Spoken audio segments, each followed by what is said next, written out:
Welcome to our Rolemaster Actual play session. Ain't No Place for a Hero is a campaign set in the world of Duyranaki, the continent of men. A gritty, cutthroat world where politics, sorcery, religion, and commerce are all intertwined and reign supreme. Treachery and murder both come cheap, and characters need to be both smart and ruthless to survive. We hope you enjoy our story, and, as always, may the dice roll in your favor.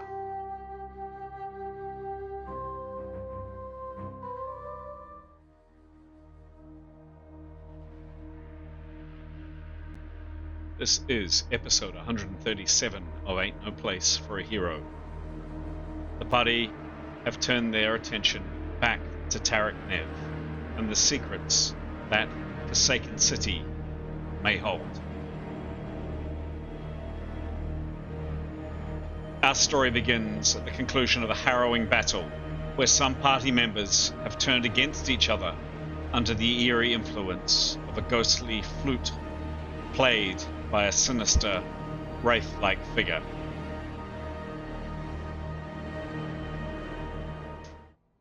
Hello, I'm Chris, otherwise known as GM Chance, and welcome to our story. Welcome to the tabletop role-playing game that we are about to tell today. What story is that?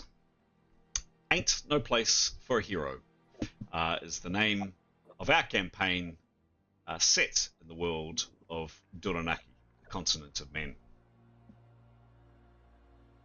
Here are, up on screen, here are the 8. Count them, 8. There are a lot of characters in this game. A number of the players play two characters. And in a second or so, we are going to cut to a pre-recording that we did when we were all together here in Auckland a few weeks back, to introduce one of the characters a bit more by way or by virtue of a quiz. The player of that character will be quizzing their fellow players about how much they know about the character in question. Before we do, my habitual, regular, sincere thank you to all of the people that follow us online and generally provide support and enthusiasm and just general interest in our game. It really is appreciated. What would say to anybody who perhaps has been following us for a little bit but is undecided at this stage, we really would like either a like down below or even better, a subscribe. It really does help the channel grow. Okay. As mentioned before, we are going to cut to one of those character quizzes, and we're going to do that right now. I don't actually quite know who it's going to be because I haven't done the edit yet, but let's see who it is. Enjoy. Oh, hello. I'm Aiden, and I'm here to quiz the team on how well they know Ray, the half-elf beastmaster. All right, so the first question is, what were Gray's parents' professions? A, lion tamers. B, juggling gestures. C, trapeze artists. Or D, fire breathers. Can you say again? A, lion tamers. Right. B, juggling jesters. C, trapeze artists. Or D, fire breathers. All Tricky. sounds fun. Yeah. A. B, it was trapeze artists. Trapeze. Well played, Graham. Look at you, Graham. Yeah. Graham got one, of course. Of course. Wasn't that thing? Okay. Question 2. What was the name of Gray's family troupe? A, the Beasts of the East. B, the Flying Rough Winds. C, the Dancing Daggers. Or D, the Ember Island Players. You want it again? I hope it's B. That's gorgeous. Yeah, roughly them again. Yep. So it was A, Beasts of the East. B, the Flying Rough Winds. C, the dancing daggers, and D, the Ember Island players. Great name. Man, that's Oh, you've half it. Dancing daggers. D. It was B, the Flying Ruthless. Oh, Hey! I didn't go with it because I'm thinking that's just. That's too good. All right. Question number 3. What is Winnie's full name? Nimblewing. B. Wingwin. C. Winston. Or D. Ningwing. Does he have a second name, Peter? B. You're holding yours around the wrong way. D. It's D. Ningwin. Ningwing. Ningwin, what was B? B was Wingwing. Well, so who gets points there? Everyone except me. No, it's Me and Pete Graham. and Graham. No, I'm going to put. Did you get D as well? Yeah. Oh, sorry. So. Not me. Got my Ningwins, wings mixed up. All right. Number 4. What animal is Gray most afraid of? Ooh. A. Goddamn monkeys. B. Man-crushing hippos. C. Fire ants. Or D. Poisonous snakes. Do you want that again? Yeah. A. Goddamn monkeys. B. Man-crushing hippos. C. Fire ants. Or D. Poisonous snakes. A. Goddamn monkeys. I've got Goddamn monkeys? It is the goddamn monkey. It's the goddamn. They ripped his face off. Yeah. Nice. All right. Nice. 5. What is Gray's favourite item of clothing? A. His roomy pants. B. His boots. C.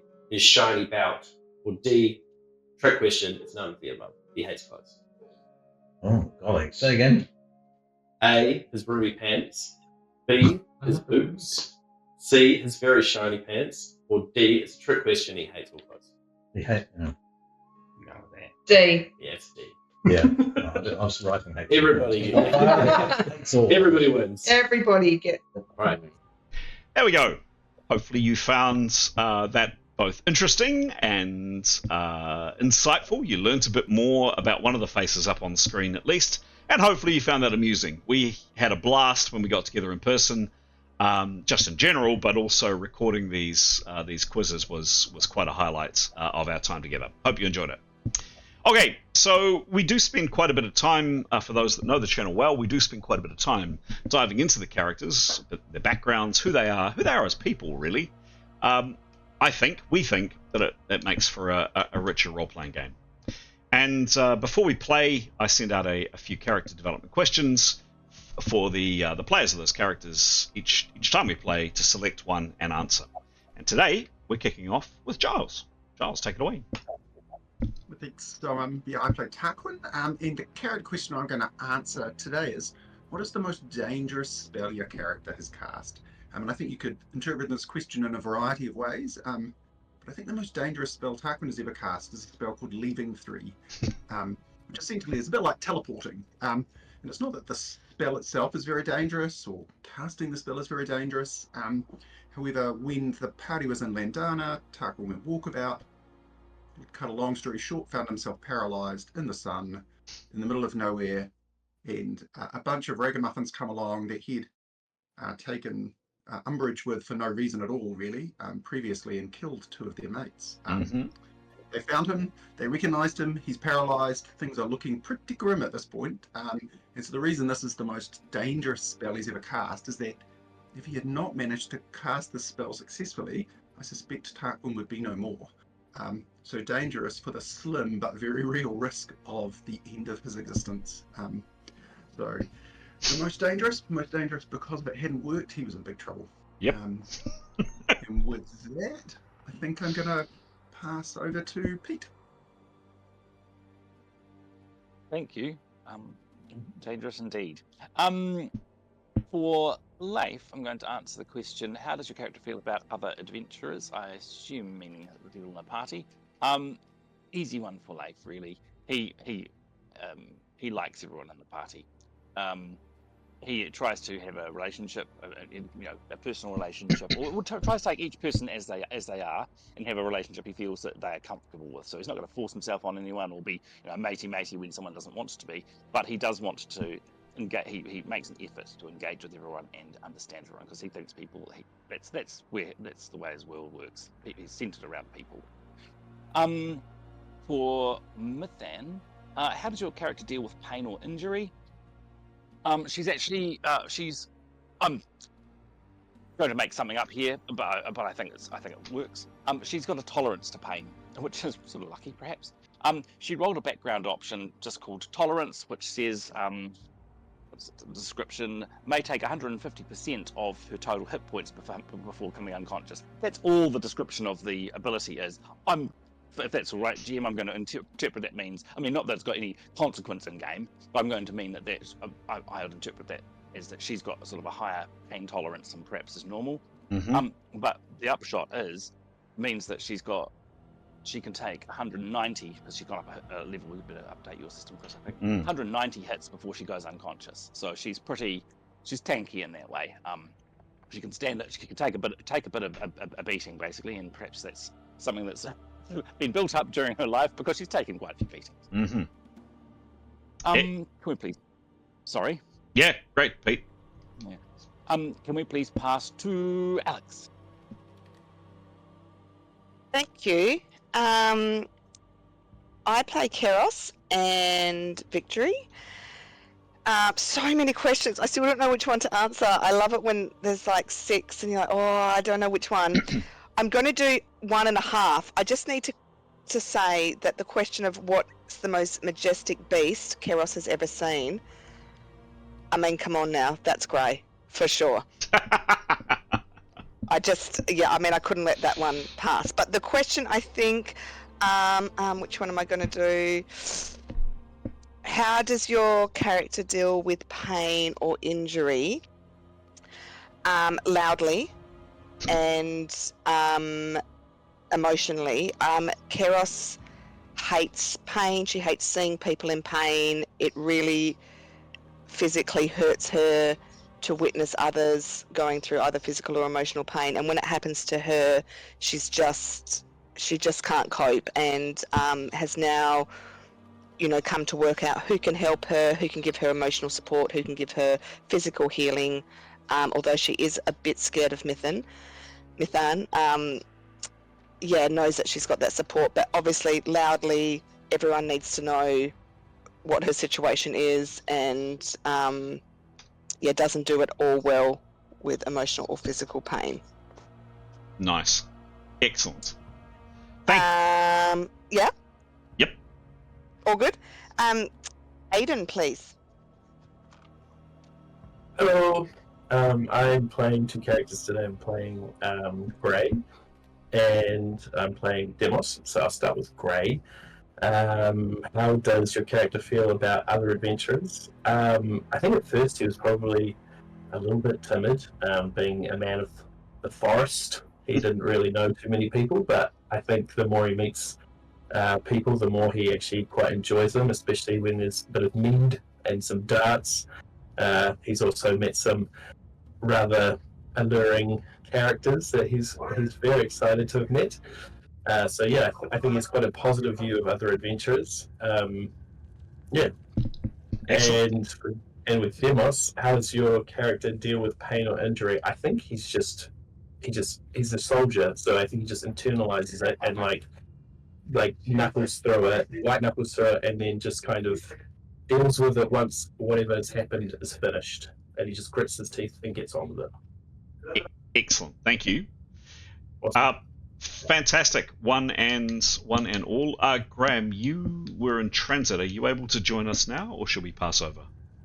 Apologies, I'm here. All good. Hello. Failed the memory check. Sorry. Hello. All good. Hello. All good. Press on. So, turning to Niathanol, the spell, the most dangerous spell that she's cast is one that she's only recently acquired, and one that she's really not had much opportunity. I think she used it once, and it didn't go as quite as well as it could. But it's got, but nonetheless, she felt its potential, which was something called cyclonic blast. Cast shoots forth a ball of compressed air that bursts upon reaching its target, attacking everyone within a 20-foot radius. Results determined on the cold ball attack table. All criticals are impact. So yeah, it was a pretty formidable force that she felt when she has cast that, and yeah, plans to be doing a bit more of that further down the track. Cool, nice one. Turning to Etienne, characters. How does he feel about the other adventurers? Well, he was surprised when he knew he had to meet this band of fellow-minded adventurers who are on this sort of sacred mission. I guess he was expecting more people like him, i.e. sort of devoted paladin types with higher purpose in mind and very principled. So yeah, he was a bit sort of taken aback when confronted by this motley bunch of know-it-alls who, yeah, really, some of them only sort of seem to make passing acknowledgement of the gods. They seem to be, but on the other hand, they all seem really committed to what they're doing. So who's he to question the wills of his goddess? But yeah, it's definitely surprised. But kind of managing to sort of get round and sort of coexist with them and be, well, he's super friendly the whole time. A few of them is, particularly someone like Neathanol, he's quite sure about, but nonetheless, they're working well together. Excellent. Superb, thank you. Well introduced, one and all. That's the team. Gentle viewer or gentle listener. And you can see their faces and names up on screen. Now, why have I lost my Discord there? That's annoying. Anyway, you can see them up on screen. This is now the time of the game where we turn to Pete to give us a quick précis of what happened last time. Pete, mic's yours, please. You. So last time we'd just come upon some treasure. We were like discussing what to do. So we were in this underground tomb, and yeah, and there was a red banner with a whole lot of sort of items on it. We were discussing what we're going to do. We're going to camp for the night, and perhaps do some attunement on these. When suddenly Tarquin spotted a figure just in time, as in the darkness over the other side of the room, this very odd, sort of clearly undead woman sort of drifted out of the dark, but as she did so, well, and perhaps before that, she had been playing her flute, and I don't know if our characters were aware, but we all had to do a resistance roll, and I think, as it turns out, 4 passed, 4 failed, I think. So yeah, whether we were the ones who passed were aware that they were having to resist something, I'm not sure. So very odd. Obviously, we've been fighting undead, so idea was, okay, this is a bit of a different one. She's playing music, but probably an enemy. Next round, Leif was the first to act, and I believe that the instructions of the 4 who had failed their resistance roll was that the next person who moves, you must attack them with a weapon to subdue them. So that meant that Leif was going to cast a spell, but Neathanol had acted first. The moment he moved, he was attacked by Neathanol, and then subsequently was attacked by also Gray and Etienne and Demos. So yes. the four who didn't pass their resistance rolls. So a bit alarming. He was and very confusing, because he might have done, for 4 people to be attacking him, perhaps he'd done something dumb, perhaps he was being threatening, who knows, a confusion. He did say, why are you attacking me? And so that keyed in, I think, perhaps Tarquin and Etienne, at least for a start, and Leif, Mithan, that perhaps it was something weird going on. Yeah, anyway, Mithan's conclusion, I think Tarquin's as well, was that it was the undead flute player who probably would be causing this chaos. So Mithan, well, their conclusions were to go and attack the undead person. Yeah, Kiros was trying to protect Leif as the and slept Etienne, which was fantastic. That meant one less person who was making attacks on Leif. Leif went unconscious due to hit loss. Nathan on the Grey then went to attack. Unfortunately, were directed to attack Keros, and Demos was directed to attack Tarquin. So it wasn't pleasant. People getting sort of attacked from all sides. By their friends. By their friends.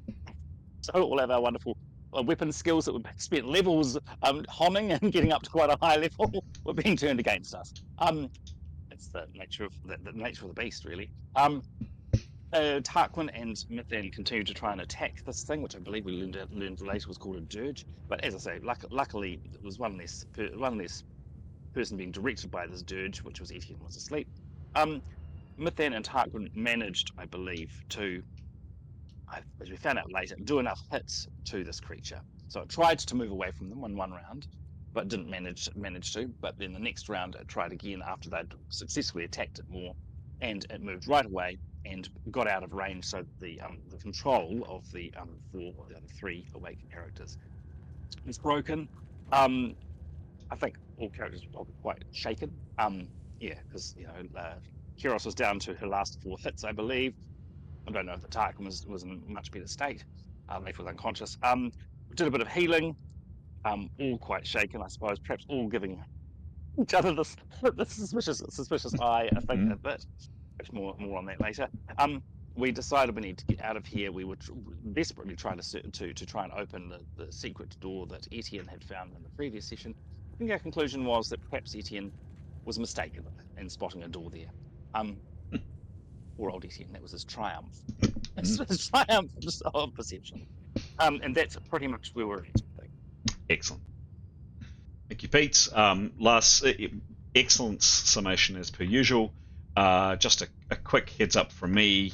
Some of the items that were on that, not all of them, but some of the items at least that were on that ruin, or that ragged ruins tapestry. Just to refresh your memory a little bit.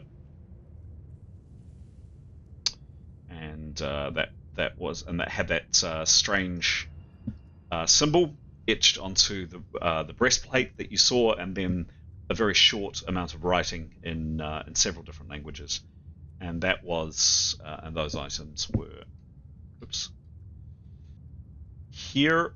The list. Have you guys got a list in Discord of what you found? I think you do. Yes, you do. Nodding. Yes, great. Okay, cool. Any other questions before we start? Anything that's not clear from last time? Anything we need to clarify? Nope. Okay. Sorry, Chris, did the party read the inscription? Yes, they did. So do we know what this is? Yes, they did. Does anybody have it handy? Pop it into. Handy. Oh, no, but it was essentially we give people gifting these items to other people in the light. So I can pop it into chat. Can I pop it into chat? So many notes. So many notes. Hang on. Don't worry about it, Chris. It's fine.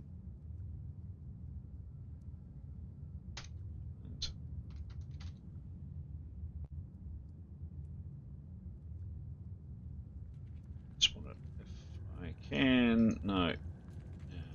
No. Maybe I can't find it promptly. It'll be further into the chat, Giles. If you're after. Oh, hang on. Yes, we can. Here we go. There it is. Coming into the chat right now. Oh, I'll just read it out. These blades are for those that champion the light, left behind by those who fell. Wield them well and avenge their owners. Katana Liberation Army, 1634. So some 250 years or thereabouts. Bit more, bit less than your current time. Any other questions before we start the game? Nope. Let us. Sorry. Yeah. Sorry. What was the name of the Liberation Army? I'll put it into chat. Oh, Katana. Yeah. Thank you. Damn it.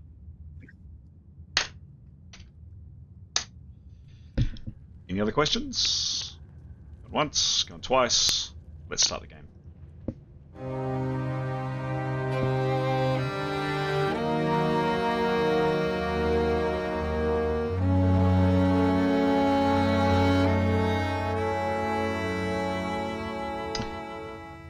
It's exactly where we begin, as summed up by Pete.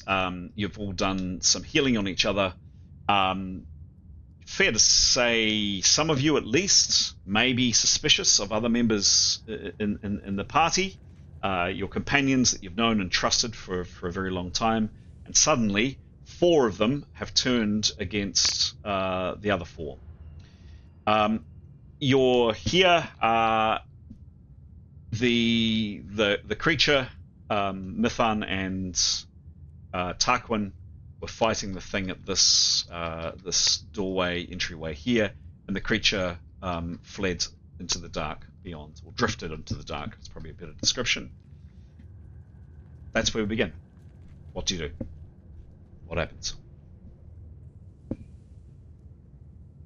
Well, I know what Tarquin would like to do. He would cast night vision on himself and want to see if he can see this creature in the darkness. Okay. Give me a roll.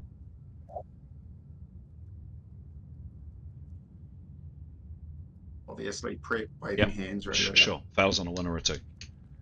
Yeah, 56. 56. The spell goes off. I won't do the spell sound effects, but yeah, the spell works. What do you do, Tarquin? He's going to look into the darkness and perceive as hard as he can to see if he can see where this fluty person has gone to. So can he see this person, undead thing hiding somewhere, or in this space? So he looks down. I will ask for a perception roll, please.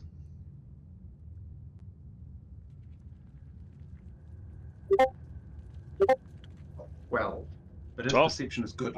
98. It is, and also a 12 could be an amazing roll because we play on a masked system. 98. Okay. So Tarquin, you peer into the shadows, and just to show you again, that's it. Just lit by you. Okay, Tarquin, back to you. I was just describing how much you could see, so that's obviously without using your spell. You have a look through into the area that you just were, and you kind of move from side to side, peering into this blackness, and you can't see a thing. There's nothing through there. He'd report that to others and ask if it'd be worthwhile him sneaking in a little bit further. He'd want to take someone with him, and he'd ask, see what other people think, or if we're happy enough that there's an obvious sign. Thoughts? Well, Etienne would say, he's preparing if it comes back, but he won't be able to see very far into the room. But so he'd have to wait till the thing emerged again, or need to put some light in the room. But maybe if you could keep an eye out, and if you see it coming, maybe throw a torch in there or something. Okay. What I should have done. What I should have done is actually gone around to each character and kind of done a bit of a. So we'll come back to Tarquin and his response to that comment from Etienne. But let's start off with Gray, and we'll go through each character to kind of sum up how they're feeling, what they're doing after this pretty unpleasant situation last time. So yeah, what's Gray's general demeanor, and what's he doing in the next little bit? I mean, Gray's feeling pretty terrible. He's feeling awful about being forced to hit Eros. So he's definitely not keen to go find that thing. He wants to get as far away from it as possible. And he's just going to try and not annoy Eros by buzzing around, but just be close by. And yeah, I think he told last session he was just saying how sorry he was. So now he's just going to be around if she wants him. Cool. Nice one. Thank you. Tarquin, back to you. And if you wanted to respond to that comment from Etienne, go for it. So he'd agree to do that. So he'd go and stand in the doorway, and he'd peek about So, he's still got his night vision. He'd have a look around, a couple of steps in, around the corner, see if he can see anything. And if he can't, he'll wait. Essentially, be a sentry. Sure. There is something he sees, but I'll come back to that in a second. Demos.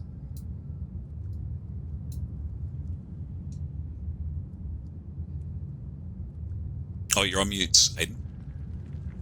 Sorry, I keep forgetting it. I'm Demos.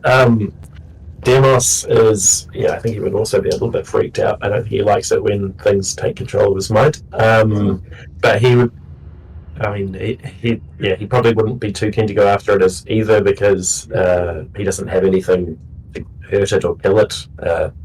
He's got no magical abilities at the moment. So he would just be, I don't know, probably trying to. He knows that we were looking for a door, so he'd probably be interested in trying to help find that, or he would just be kind of, I don't know, standing guard over people that are getting medical procedures done. Cool. Keros.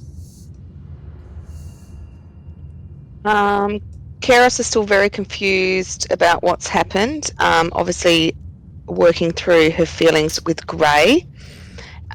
She'll be wanting to, unless somebody asks her, she'll be wanting to stay away from creatures in the dark, and keen to see what Victory's reaction is and where she is.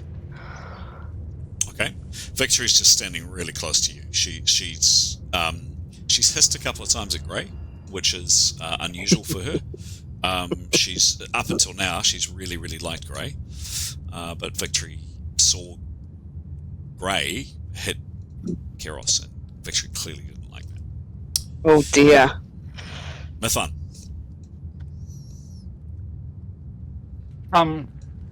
Mithan is aware that. So she's aware that she's happy to do healing and sort of is nominally the person to restore people to health.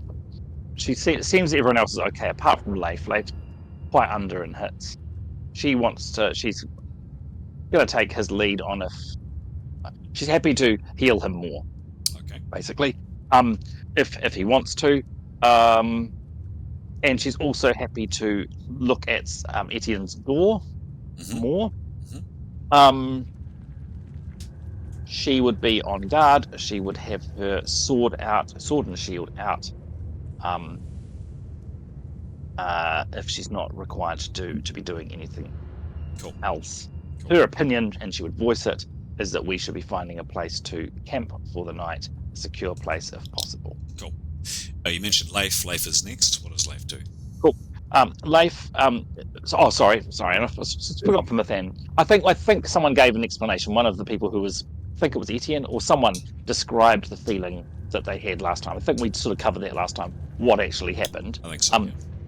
Yeah. So if both, Leif, both Leif and Mithan, it's a proper explanation of what happened in the heads of those people that were taken over would be required, absolutely. And I assume last time we had that. So Leif is still feeling a bit shaken, but he does understand. He does understand what's happened to his friends. It still will take him a little while to process that attack, but he conceptually gets it. He just needs to know. He knows he needs to work through his feelings. And the way he intends to do that later on is he's going to question more intensely each person who attacked him and just want them to hear from them in their own words. So I'm just saying this now just so you can say it happened later when we can camp. But that's his processing because that's not a nice thing to have happen. He would engage with each person that attacked him later on and get them to tell how it felt for them, and that's his way of getting over what happened. He would be keen to also find a secure place. He's willing to. He doesn't want to do that yet. He thinks Mithan should hold on to her power points a little bit longer, but is keen for healing once we actually find a place to settle. But he is keen to use his power points to cast fly on someone to fly up into the hole where the vague light is coming from. He doesn't want to do it because he's still at quite a minus. Okay, cool. But he'll cast fly on someone if required. Cool. And then the last two characters are both Yathanel and Etienne. When Yathanel is keen to fly herself, while that's all going on, it sounds like everyone else is a bit busy for that. So she'll be preparing and then cast. Okay. And looking to sort of explore where the light is coming from. And Etienne is preparing and sort of just urges Tarquin to maybe look at lighting a torch, and if he sees anything moving in there, throw it into the room so that he can see and therefore cast. If Tarquin doesn't have a torch, there is one sticking out of Etienne's pack that he's welcome to take. Okay, cool. So two things I'd like to talk through there. Firstly, what does Tarquin see? Because he does see something. And then secondly, we'll go on to Neathanol flying up to the roof. So Tarquin,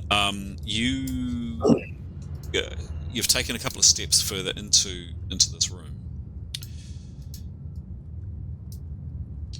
and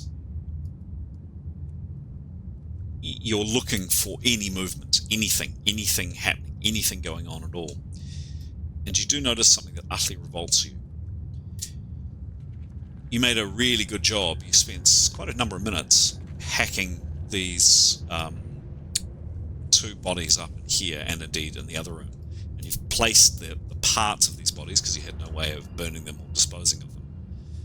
But you are absolutely sure you've seen a couple of fingers, a bit of an arm move a bit. These things, these body parts are creeping towards each other. Slowly. Almost imperceptibly, but you did see one of them. It was actually a little finger that had been hacked off in the fight, and it ended up on this little lip up here. And what caught your attention was this finger had actually fallen off. And if you stared at it a little bit longer, and you've been staring at it for a little bit, you do see it almost imperceptibly, but it does just move a little in the direction of the remainder of the body, which is over here. Hard to notice, but yeah, they are reforming slowly. One, two bodies in there, Chris. There's two. So you fought 4 of these things. If you recall, there were 2 initially, and you chopped and hacked up one here and scattered one here, and I'm pretty sure you did the same with 1 and 2 here. I don't know which corners you put them in, but you scattered the pieces. So 4 in total. The 2 that were killed slightly earlier are here. So Tarquin, any action or anything you do in relation to that? I think he'd report what he'd seen back to Etienne. He'd agree with Etienne that it's a really good idea to light a torch, and I think he'd suggest that they light the torch and him and Etienne go fetch, I don't know, the heads or something, and move them a long way away so these things cannot reconstitute themselves as a start. Okay. Then he'd looked at Etienne for his thoughts. Can I reply to that? Or Yeah, sure. waiting? Yep. Well, he's preparing, but he'll sort of nod, but he's going to prepare and hold a spell, so he won't obviously be able to move much. But you're more than welcome to take the torch from his pack. Which we're just doing now. So he'd want to take a torch, and if there's anybody else who's keen, he'd want to go recover a couple of important bits of body so these things can't completely reconstitute themselves. Does anyone know? Do they need a certain proportion of themselves to be reconstituted before they have a go at us? Have you guys come across anything like this before? No, but we've been told, obviously, that they have to be burnt or they will reconstitute. So we know the theory that it happens, but I don't think we've actually stuck around anywhere to watch. We have no burny stuff. I think we don't have any wood to burn. We have oil, but we don't have any sticks and twigs and kindling or anything like that. But yeah. It's Tarquin Sorry. Yep. I mean, that doesn't sound like it's going to happen imminently. So if we're not hanging around, it may not be an issue. I guess we just make sure they don't form while we're here, right? Yeah. I mean, no. Any actions from Tarquin other than lighting the torch? So look, he's going to light the torch and he's going to see if anybody else is keen to come for a little traipse through here to get a couple of heads or torsos or something and mix them up. But I guess it depends a little on what others are doing and what Neathanol sees through the roof. Etienne will move forward as far as he can, given he's preparing. Mathan is happy to go with Tarquin. I mean, he doesn't have night vision, but she does have a magical sword and good perception. So she's happy to go with him. In which case, I think if Mithan's keen, Mithan and Tarquin would go for a little wander. We've got a lantern lit, and I'd be looking for, I don't know, a head or something. Yep. Something big and important, and would want to then take those things and retreat back into the room with the others. Okay. To minimise the risk of reconstitution. Okay, cool. And so you swap the heads from here to the heads in here, basically. So longer distance to travel. Okay, done. Great. So Neathanel, you please cast Fly on yourself. Fails on a 1 or a 2. 15. 15. You're fine.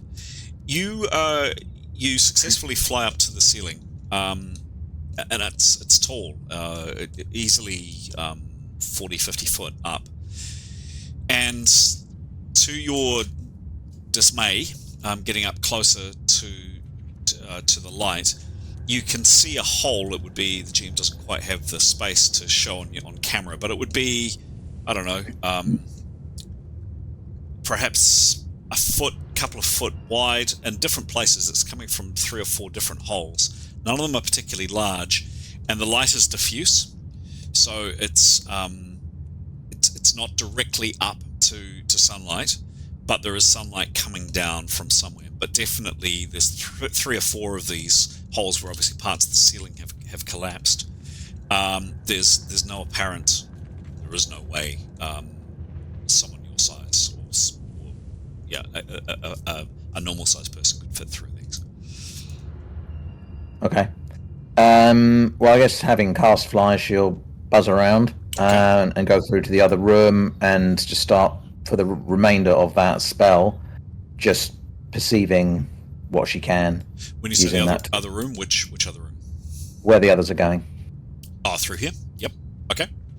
And just again, you know, while she's got that kind of... Sure. Yep. Yeah.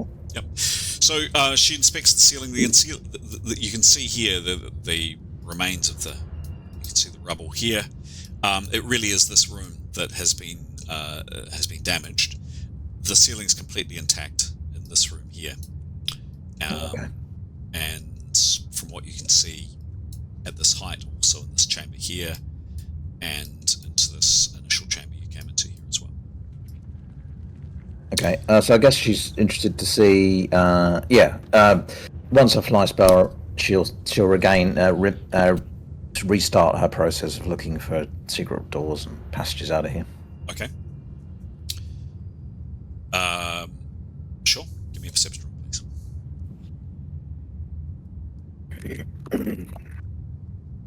91, and her perception is 82.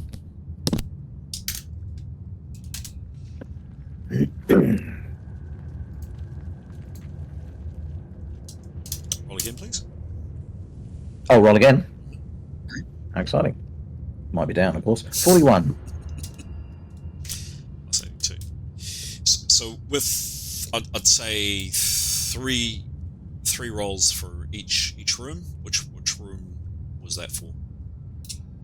Oh, the last one. Well, I think she flew through to the room, so I guess she'd come back after that room, and so I guess that would be the room that the rest of the characters, Karios and Grey, are currently in. Oh, for detecting something or finding something hidden. Yeah. Yeah. Okay. She scours that room away from the holes all over, including the holes, etc. in the ceiling. She can't see anything in terms of okay. Nothing. Okay. And have we? I can't remember. Have we already searched up where the items are on the steps? Yep, from memory. Yeah, I can't remember. Yeah. Okay. All right.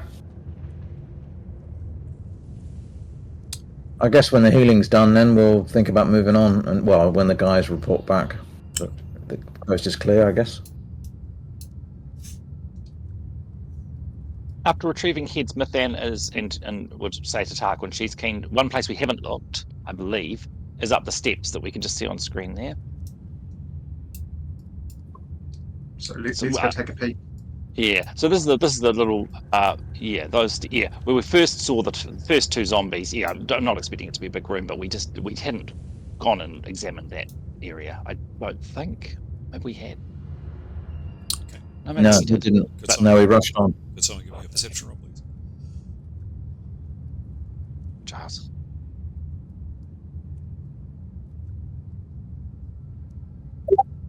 Roll me a Giles. 85 85. plus 98. Cool. Very good. Could be very bad. So, Tuck, when you're holding the lights, you're examining the walls, the ceiling, the steps themselves, and of course this sarcophagus that we can see here. Nothing. Nothing at all. Thank you. So I guess we head back to the others. And if there's time, Tarquin would like to ask Karios if there's a chance of a bit of first aiding for the bruises he has.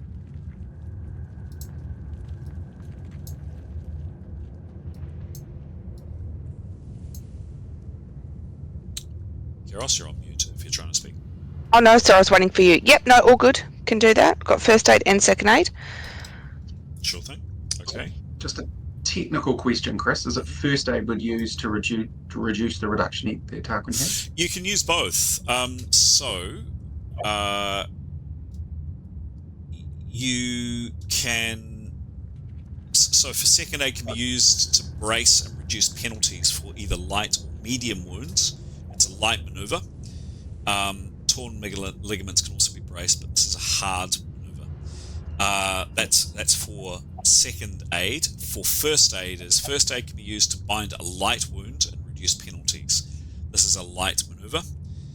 First aid can do nothing more for more serious injuries. So anything which is a penalty of negative 20 or less is a light maneuver.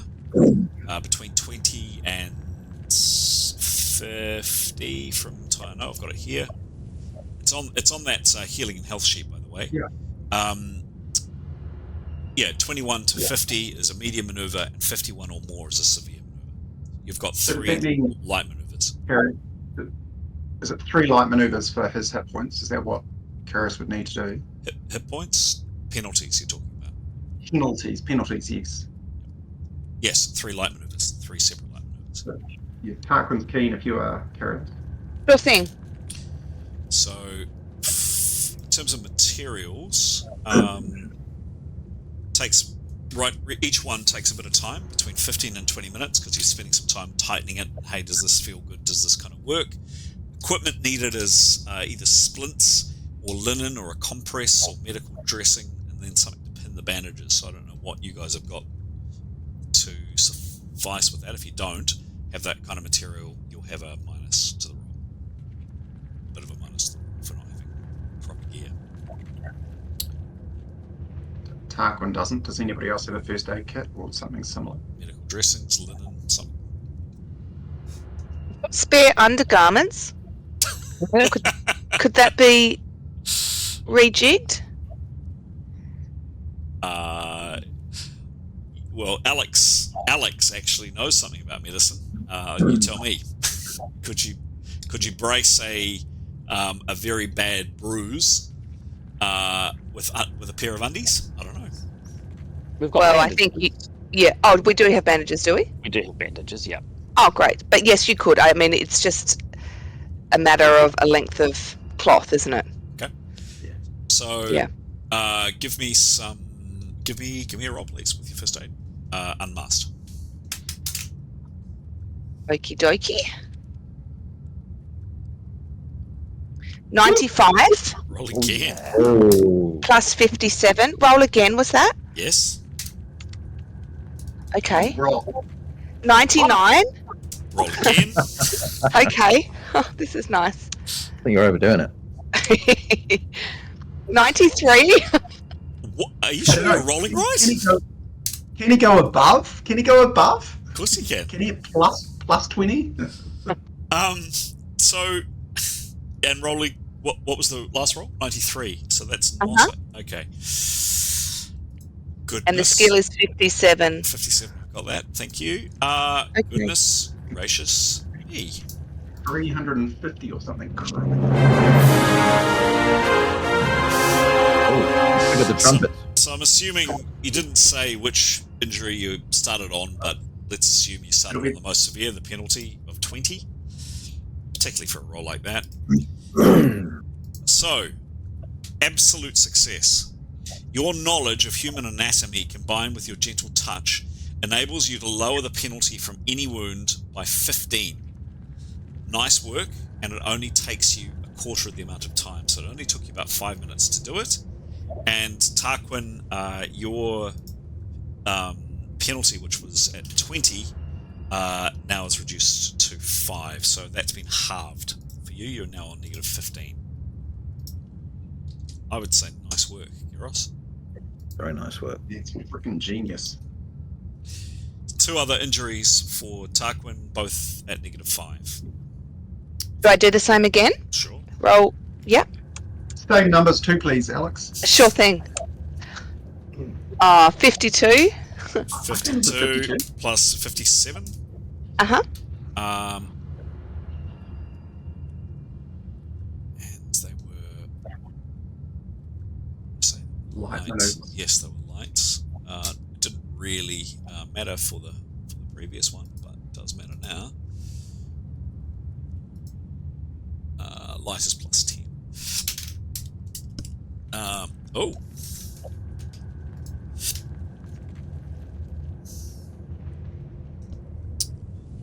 Success.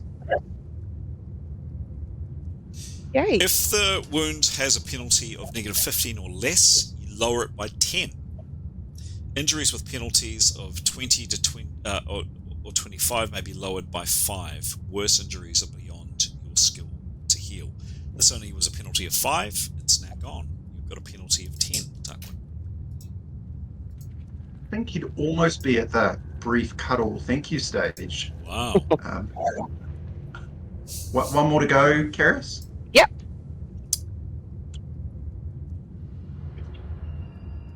Oh, 41. We're getting lower and lower. That's awesome. That's awesome. 41 plus 10 plus 57. Not quite. Near success. If the wound you are treating has a penalty of negative 15 or less, you lower it by 5. Otherwise, you may only create some temporary comfort for your patient. It does take you the full 15 minutes or 20 minutes or so to do this, but Tarquin, you are now on negative 5 from your bad bruising. That helped a lot. Definitely deserves a cuddle and a thank you. I mean, yeah, that makes huge. That's brilliant. Thanks so much, Alex. Fantastic. Pleasure. At the same time, Leif would be asked if Mathan would be able to do first aid on him. Okay. Yes. You roll. And how many bandages do you guys realistically have? How many in your sheets? Because that was 3 used. Shit. I'm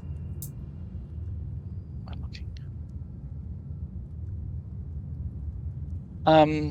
Both Leif and Mathan carry bandages. How many? So 5 each. I don't know. I don't know what they come in. Okay. Yep, 5 each. That's reasonable. Yep. Okay. Yep. Mathan, give me a roll. Leif's on negative 17. Yeah. Oh dear. 39. 39. It's a light maneuver. 39 plus what's Mathan's first aid? Strangely enough, 57. Huh. 57 plus 10. 106.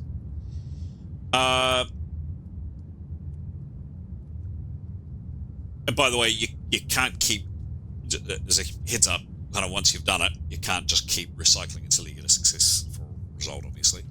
The wound you are treating has a penalty of 15 or less. You're able to lower it by 5. Otherwise, you may only create some temporary comfort for your patients. This is more than 15, I'm afraid, Leif. You're in some discomfort. If Leif was a lesser person, he would be looking sideways at Kyros and wishing he had asked her to help. But he's not, so he doesn't. Excellent. What do you do?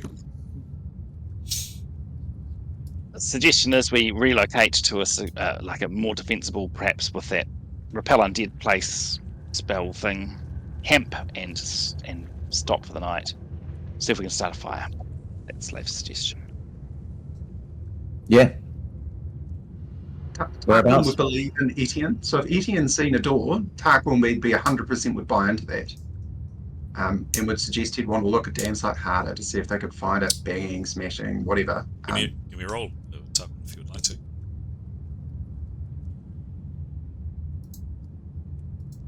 11. Could be amazing. Can you roll again, please? Oh.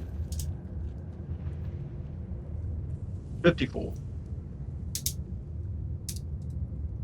And what's his bonus? 98, I believe. No, okay, let's go.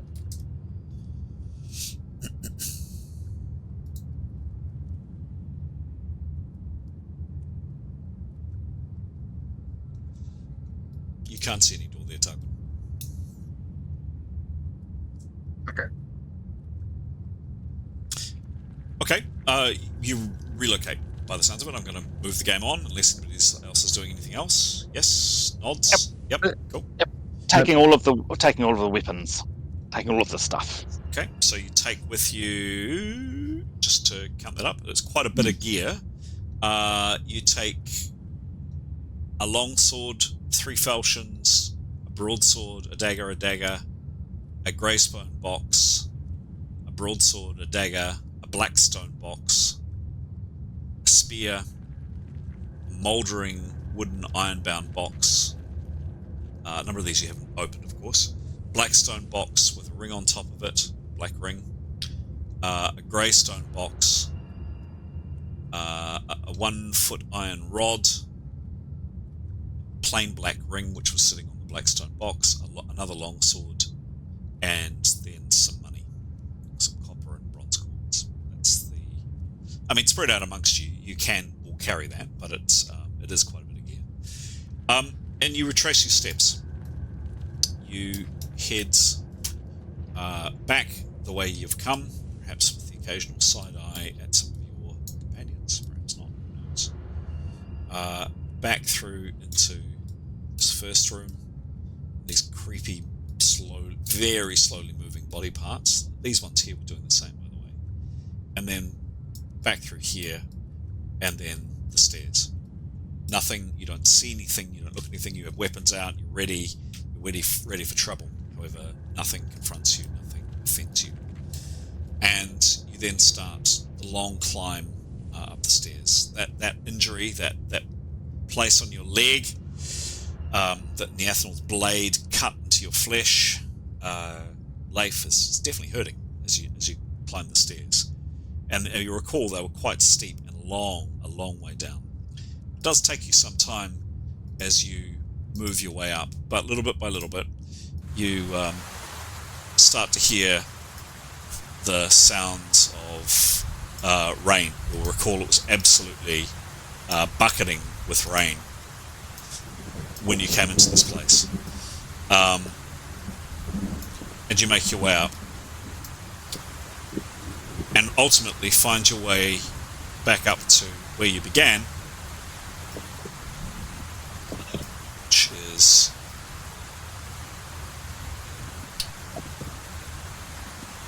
in the first of these two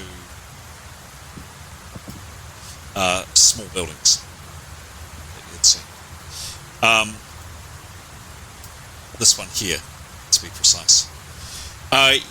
It's not large, not at all large. It's a bit cramped for all 8 of you to sit or lie, but you all can, just.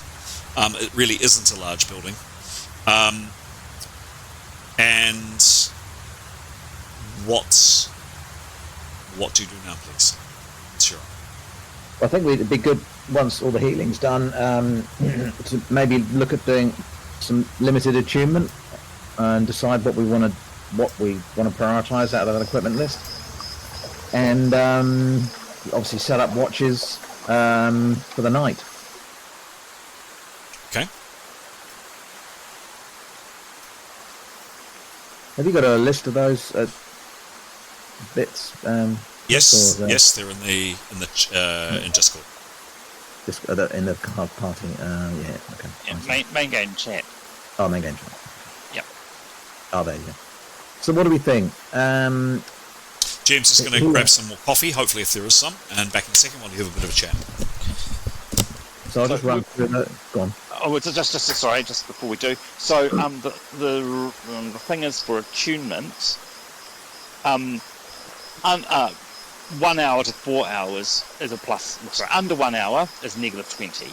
So over 1 hour, and I think 1 hour 1 minute, is a plus 0. So I reckon 1 hour attunements. Yeah. Yep. Yeah. No one's got that same spell that Data has, has he? No. Delving. And just so you guys know, Tarquin has no attunement skill, and this is because I built Tarquin before I knew the skill existed. I might have to chat to Chris after this game about if there's a mechanism to rectify that, because it just seems unnatural that he wouldn't have learned this skill in some way. Well, not necessarily. I mean, we don't all have it. I mean, it's not like what a skill everybody has or anything. There is the teaching bit which is if someone has fully attuned it, like Keros, you get that person to teach you, you get plus 95. Okay. So that circumvents warriors who don't have a good development skill cost in attunement. Circumvents them having to never be able to attune a magic item. You get someone to teach you, and you get a really decent bonus. So he'll be able to do that. That's the point. Yeah. I reckon definitely the spear, because Grey needs a magical weapon. But so we've got open the boxes. Yeah, true. Yeah. Yeah. The Amphenol will handle that. And am I right in thinking who uses a falchion? No one. Nobody. What does Tarquin use?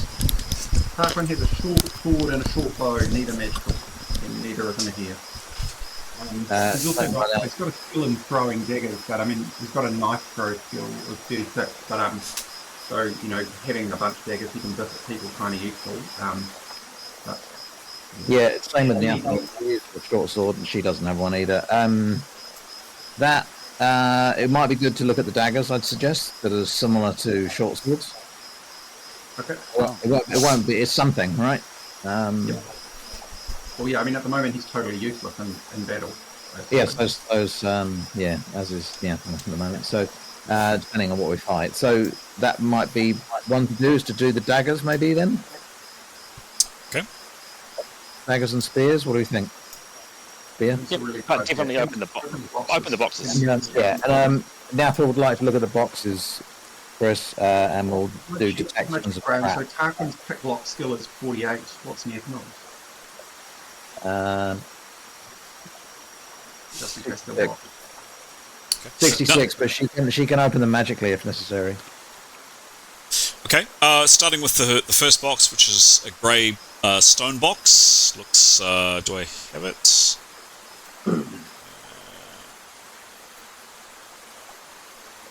Yeah, I do. There we go. There's just a small clasp on this. There's no actual lock as such. What do you do? So she'll turn the box around, so he's coming at it from the back, and point it not in anyone's face. Yep. Out of the rain. Yep. And lift it up. These are inside. They're bronze braces, so arm protection. Quite old-fashioned looking. That's what's inside. Cool. Shows the others. Okay.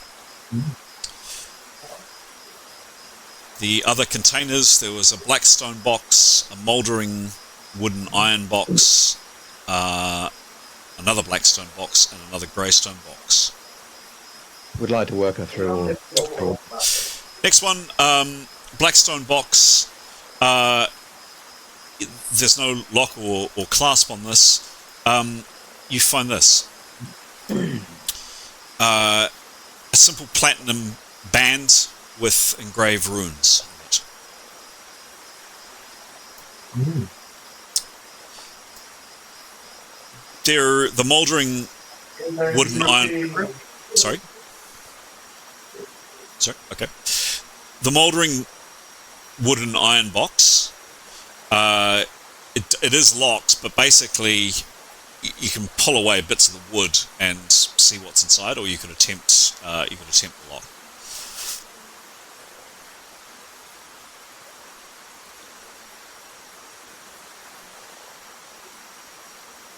So it's closed. You're on mute.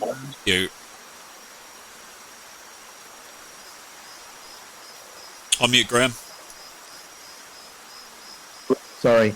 She would detect traps on it. Just track for Sure. me. Give me a roll.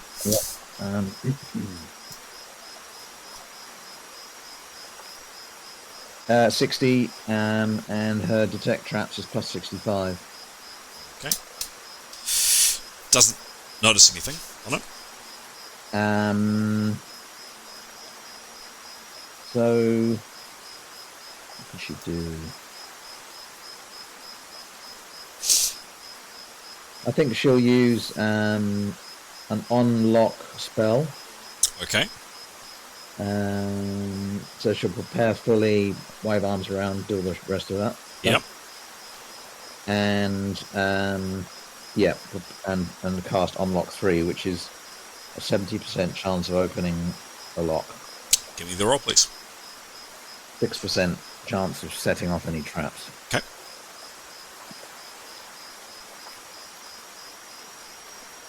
$100. 100 was the roll. The spell definitely went off. And now to see opening any lock, is that right? 70% Yep. chance? Give me a roll. So it's under 70, or what I want. Under 70, yep. 59. 59. Yeah, there's a satisfying little click. As this, I mean, you could almost reach into this box by pulling away parts of the wood. However, you've elected to open the lock, and yes, indeed, inside is.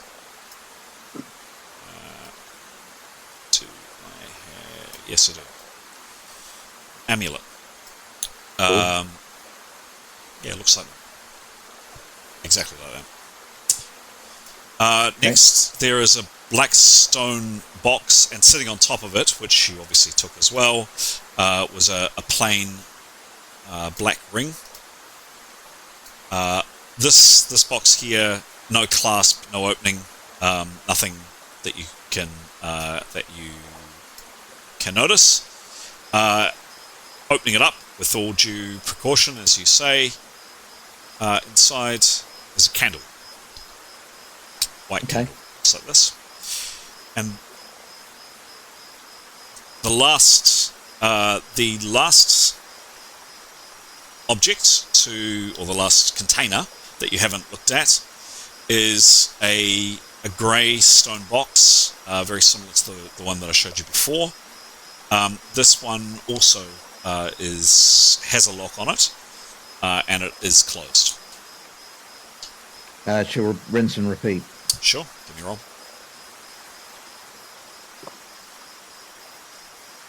$92. Wow, rolling well. Along with Kiros's amazing healing roll earlier on. The spell definitely goes off. I'm not doing spell effects tonight, that's alright. Today. And give me a percentage chance, 70 or below. 15. 15. Again, there's a satisfying click. This box is fully intact. Opening it up, you see that the box is nearly full of very fine grey powder. Don't have an image of it. Okay, she'll show the party, but then close up all the again. Close them all up, keep them dry. Okay. Yeah, and yeah, just wrap them in cloth, keep them everything as dry as she possibly can. Okay, sure thing. And then yeah, just sort of say because she doesn't have any means of tuning anything, I don't think. So she's got much of an attunement skill. She's got a little attunement to only plus 24. So wonders if Karios would be up for attuning some of these items before we turn in. Chris. What time of day is it, Chris? It is evening, early evening. So you went down at late afternoon. You've spent several hours down there. It's just past dusk, so it's now dark. Yes. So if we Sorry, Go on. question from Tarek. So yeah, can Tarquin do a lore check on the dust in particular to see if he recognises what it is? Sure. Yeah. Give me a roll, please. It's 49 and his skill is 33. Okay. Remember, 49 could be amazing. Plus 43. It's 33, Chris. 33, unfortunately. Yeah, I'm happy with 43, but he would be cheating.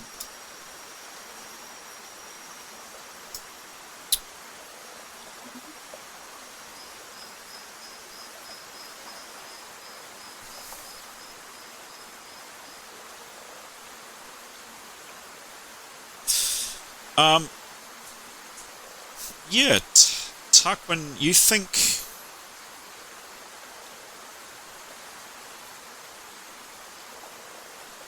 What kind of lore is this, by the way? It's a demon and devil war. Oh yeah, I thought it might be. Yeah, so... Interestingly... I'll just go to this view.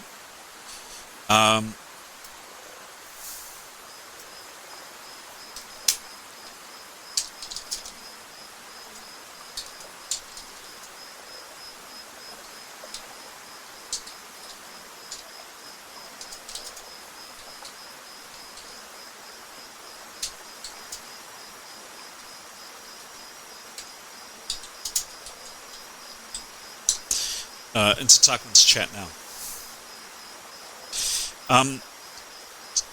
Tarquin, if you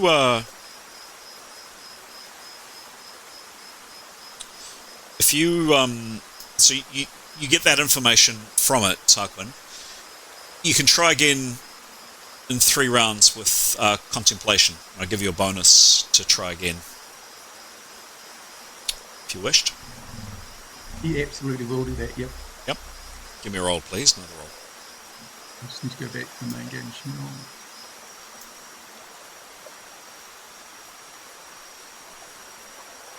Oh, crap. 3. Yeah, remember it's masked. Oh, yeah. Yippee! 3! And what's his skill, please? It's 33. Yeah, it doesn't...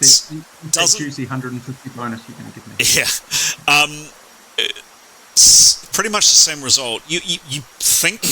You're pretty sure what I typed in your channel is the case, but more than that, you're not sure.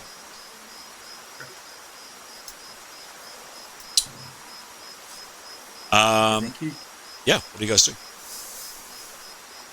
I think, so, Chris, what time is daylight? What time is sunrise? 6 a.m., I guess. And so that means for 8 hours sleep, obviously that's 10 p.m. And so how many hours between now and 10 p.m.? 4. 4. So we could spend 4 hours on attunements then, guys. Yep, and then Keros needs to definitely sleep for PowerPoints. Yes. Thank you. For that, so Pete, that's what, 2 items then, is that what we're saying? 4. 4, an hour on each. Okay, cool. So what do we think then? Are we happy to we want to do the spear, definitely? Definitely the spear. Yes, definitely. And what about those daggers then? Or there's 3 of those, and that will be it. I don't know anyone is urgently requiring a broadsword, although that might be, it'd be nice to know what those rings and things do, but I guess we can knock away at them whenever we have any downtime. Yeah. What do we all think? So it's rings, rod. Oh, how many coins are inside the jar, by the way? Yeah, sure. Yep. I'll put all of this in the items channel, but 237 copper coins and 198 bronze coins. Okay, cool. So yeah, just say Karios, I guess, if she would mind tuning those for us. Yep. And it's the hour and 1 minute. We're going over. Okay. Yep. So plus 0. Yep. Sure. So plus 0 to this roll. And Sure thing. What are you starting with, Kiros? Let's start with Brittany's sister. Brittany's sister. Let me just have a look, please, at this. Jamie Lynn. What's Yes, that? it is. Jamie Lynn. Jamie Yep. Lynn. Give me a roll, please, Kiros. Okay.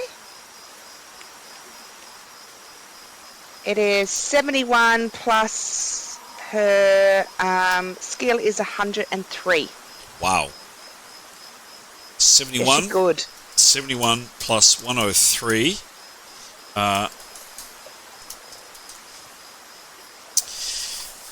You don't know what it is, Kiros, of course.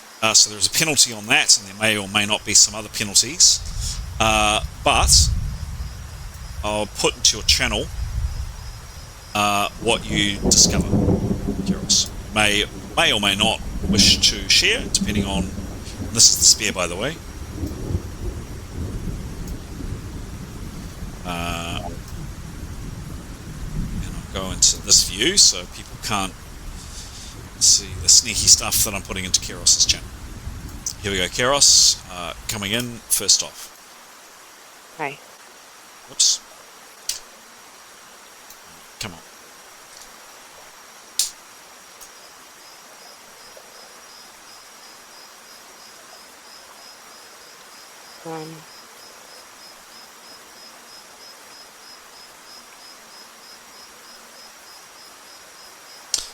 Do you speak Sindarin, by the way, Kiros? I don't think you do. No. Okay, but there is Sindarin on the half. Oh, she does. 5. Okay, in that case, she can read it. Oh, great. Do you want me to do this now or at the end of all the attunements? Up to you. Up to you. Oh, well, Keros tells everyone to hush and listen up, and this is very important. In Sindarin, on the shaft, is written Grow up, Alex. Dark Bane. She is a +10 magical spear. Hey. And her owner can cast Repel Undead True Cleric Base Repulsion List up to twice per day. So. Could she present? Amazing. Can she present it? She may not be smiling, but can she please present it? Because she's obviously her feelings are still hurt. And her leg, or wherever she got hit. And her leg. Present Jamie Lynn to her new owner. Done. It would be graciously and sheepishly accepted. So, to use that, Demos, you would need Kiros rolled a success on that, which is +75 to teach Demos how to use it. So you'd get +75 to your attunement roll. You can still screw it up. So if you screw up the attunement roll, even with Kiros's +75, and that is offset by your lack of skill and attunement as well, because as far as I know, he doesn't have attunement. But she can help him learn how to use the spells and the ability, or the spells inside it. That does take 1d8 hours to do, however. So you can't, you know what it is, but you can't currently use it. Cool. So that's the spear. What do you do next? Or do you teach Demos how to use the spear? I don't know. I think we should do that. Yeah, as a priority. Okay.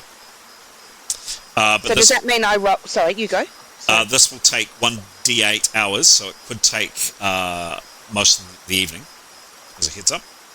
If it does, do I have to do it then and there, or can I? You can break it, so you can start your attunement. You can start your teaching. But Demos would then also. Yes, you can start your teaching. Okay. So does Demos or actually should be Keros roll to see how long it takes. So this is a 1d8, please, Keros. Okay, 1d8. We want like a 1, don't we? Correct. Okay. Oh, sorry, I've done the wrong one. Roll. D8.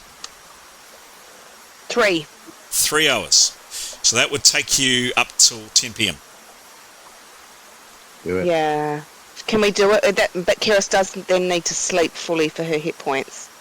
Yep. Yeah. So it's no more attunement. Can we carry those items on us Spread if out, we need to? spread out over all of you. If you could have a look at the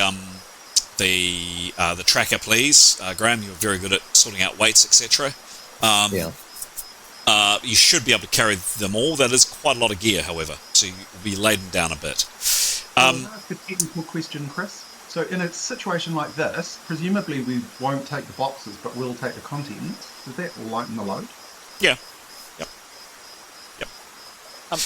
Also, Leif's attunement is 58, so that's not nothing. He's going to, whilst Keros is doing that, he would want to attune a couple of items. All right. Oh, Cool. true. And that's not nothing, Leif. Quite right. So let's. So while we'll finish this off with the spear, but we'll then come to Leif. So Demos, can you please make an attunement roll? You get plus 75 to this. The full modifications go as follows: plus 75, negative 30 because you are. Do you have a realm, Demos? I might be able to answer that question faster than you can. Please. Yep. Mentalism. Mentalism. Okay. So unfortunately, this is negative 30 because it is a different type of magic. So Demos is attuned to mentalism.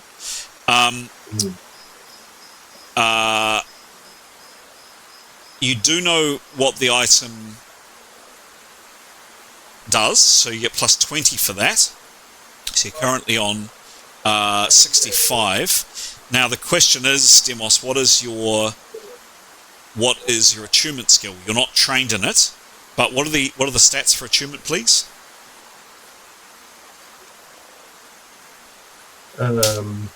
Someone who's got it, can you read them out? Sorry, I'm just checking in roll with Companion 2. Graham, do you have them on your sheets? For what's there for attunement? Or Alex, anybody with the skill attunement, what are the two stats? Oh, sorry, yes, no, I do have that. That is empathy and intuition.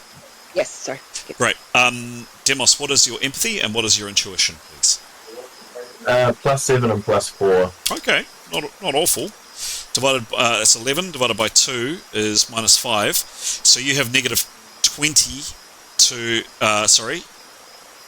so negative 20. So all told, with all of those different modifications, you know what it is, so you get a bonus for that.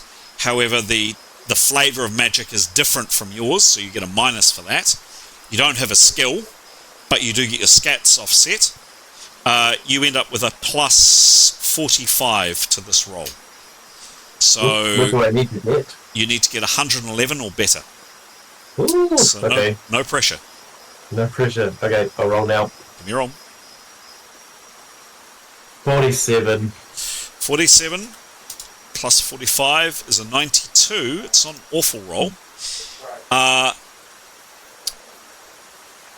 Near success. You almost had it, Demos. So you with Keros's, and she's very generous, by the way, considering you just chucked a spear into Tarquin's back and all the rest of it. So she's actually being quite kind to you.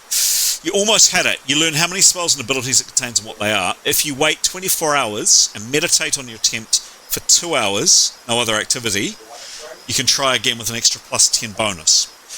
So what I'd say to that is, you can try again now if you wish, because you nearly had it. You were just off. Or if you wait 24 hours, so another day, and you meditate for 2 hours, no other activity, you get a plus 10 bonus. So you'd end up with a plus 55 to your... If he tries again now, can he still try again in 24 hours? Good question. Yes, I don't see why not. Okay, he'll definitely try again then. Okay. Plus 45 to the roll. Okay. And Keros obviously But makes one thing, great- just before you do, you could roll... Sorry, I'm going to counter that by saying, if you get a lesser roll, if you get a partial success, you could get a result where you can't try again for 1 week has passed, or until you go up a level, you can't try again. So if you get one of those results, that would supersede trying again 24 hours. So I had rolled before you said that, and he got a 58, so it's slightly higher than what he rolled before. Okay, so we'll go with it. 58 plus 45 is 103, same result. I think he'll wait 24 hours. Okay. And he'll try meditating. So, yep, done. Leif, while that's going on, what are you doing, please? Leif would like to do attunement as well. He'll be doing the 1 hour, 1 minute one. Yep. He'd like to attune one of the daggers. Okay. Any? Well, you just start with one of them. There's that one. Yeah. Yeah. Okay. Yep. Cool. Sorry. Which? Can we have a look at that? Yeah. One? Sure. Yep. 1, 2, 3. I think there's 3 daggers. Okay. Yep. We'll go with number 2. 2. Okay.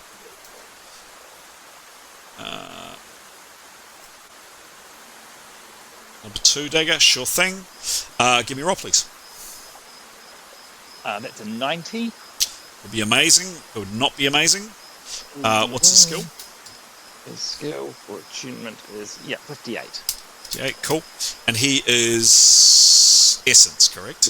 Essence, yep.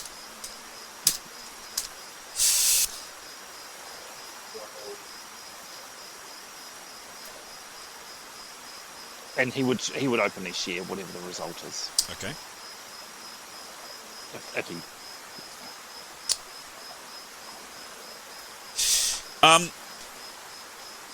Yeah, so you kind of a partial success, Leif. You spend some time, an hour, kind of meditating on this device. Again, it's definitely a different flavor of magic to you. So it's unfamiliar, and that's really been the limitation of why you haven't been able to decipher it so well. But you do figure out what it is. However, you can't use it, and you can't make another attempt to use it for 7 days. This is what the item is, and you're definitely sharing, no matter what. Absolutely. Okay, in that case, I'm going to put this in main game chat. This is what the dagger does. So whoever would have an attempt to do this, they would not get the penalty of not knowing what the item does, because, Leif, you have now figured out. Coming into main game chat. Whoa! Okay. Let's get that one attuned. Wow. Just out of curiosity, if Tarquin has a short sword skill, yes, does that apply to using a dagger and half? That's very helpful, thank you. So if Yathanol picked that up and tried to complete the attune, so we know what it is, but could she hasn't done a great attunement. Could she? Would it help finish the job for someone or not?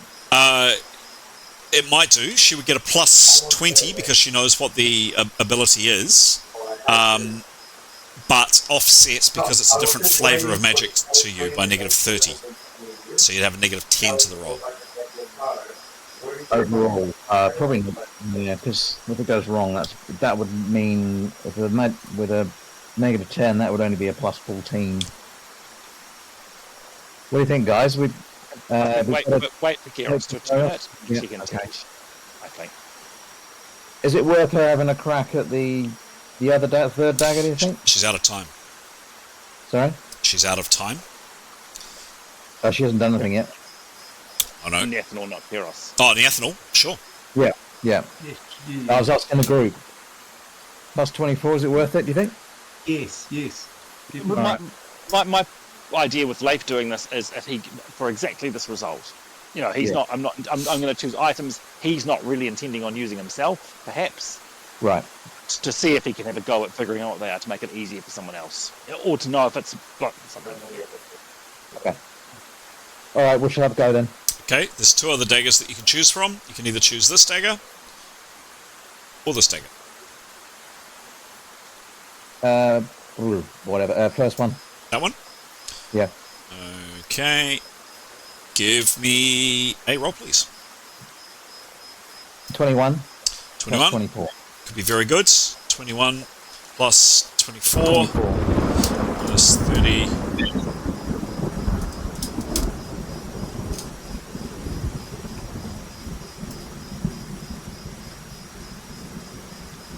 Yeah. Nathanal, you've developed a block with this, and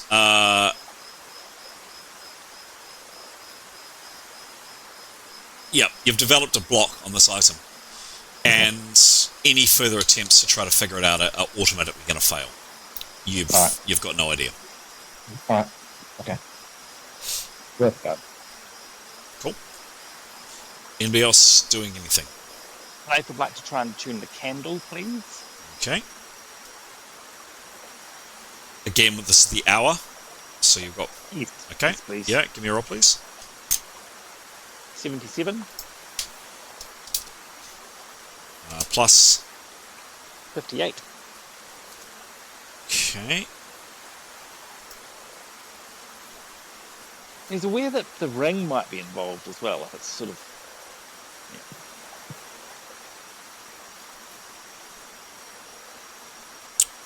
Okay.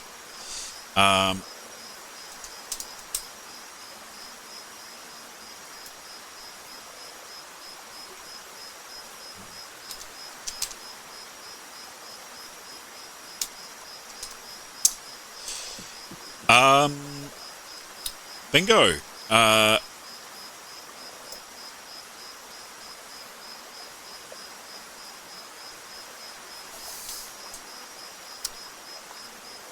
Leif, with this one, you almost had it. You almost cracked it.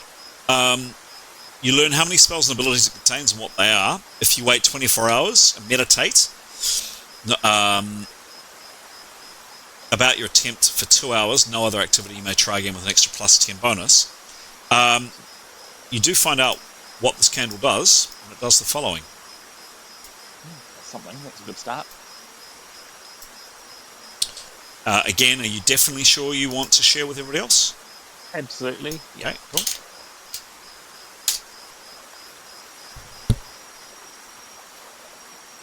Wow. Oh, that's cool. Just as a heads up, if the GM's giving you these kind of goodies, there might be reason for it. So don't get too excited. There's a second item that's got to do with demons.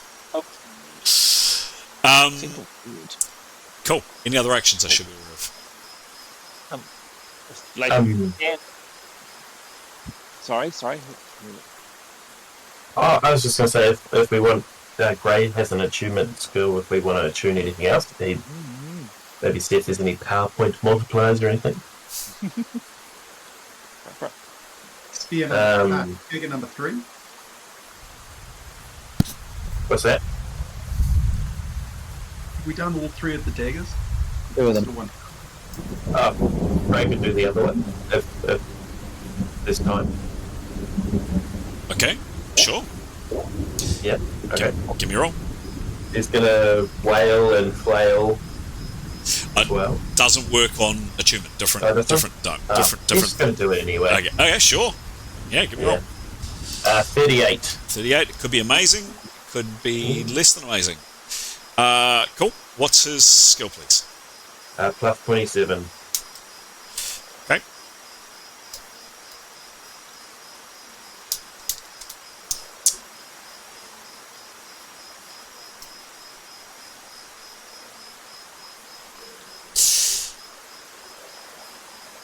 Yeah. Gray, no luck, and you need some more experience till you attempt this again, I'm afraid. Okay. Another There one. was just a little giggle at that. And Keros would also be keen to know whether Gray's watching her work away with Demos. He would be, but I think he trusts Demos, and I think he maybe knows about Demos's unfortunate crushing incident, so he's not so worried. He trusts you trust Demos probably the most out of all of the guys. Okay. Anything else I should know about? Leif would like to tune. He's going to have a go on the black ring, please. Okay. Okay. The black ring. Give me a roll, please. Whilst doing this, he's making sure he's not pointing it at him or anyone else. He rolled an 80. Sorry? 80. 80. Roll again, please. So definitely not pointing it at anyone. Okay. Or himself, if possible.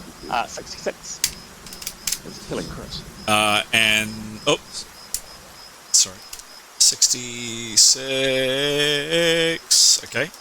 And what's the skill, please? 58.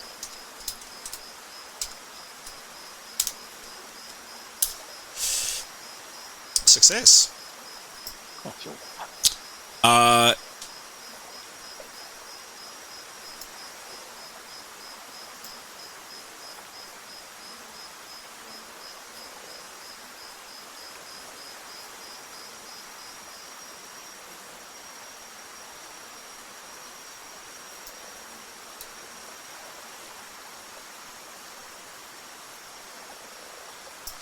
You're definitely sharing? Definitely sharing. Okay. And caring. And caring. This is what the Black Stone Ring does.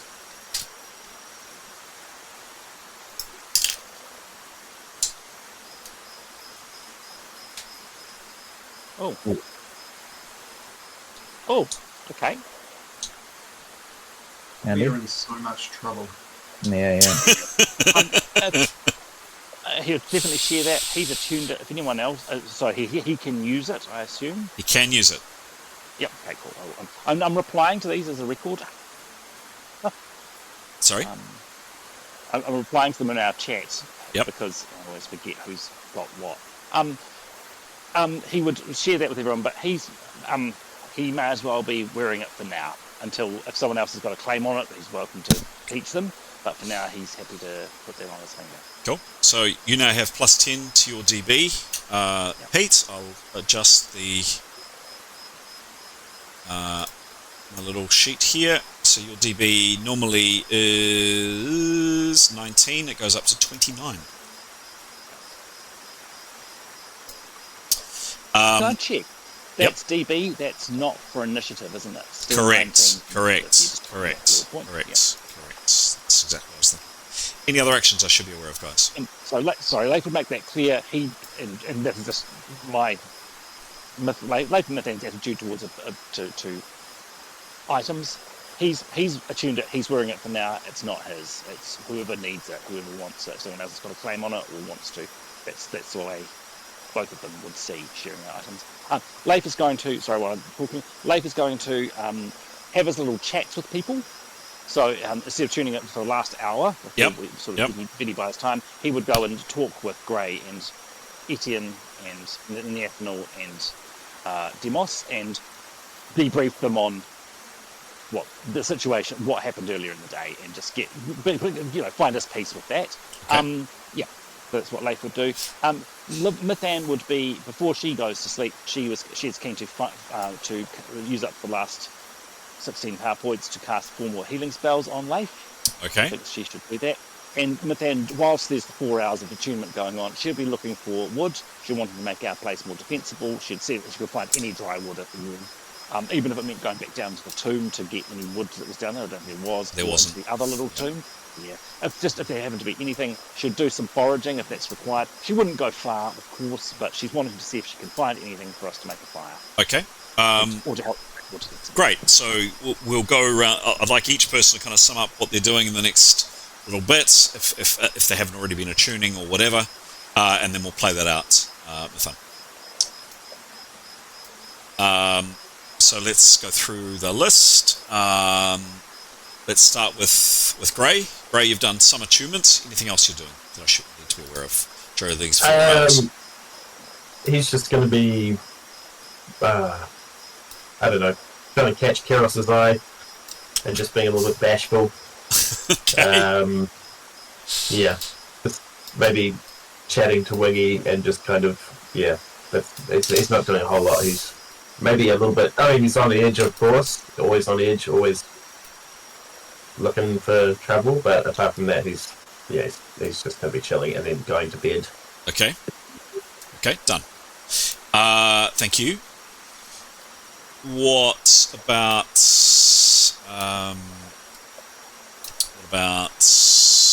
Tarquin?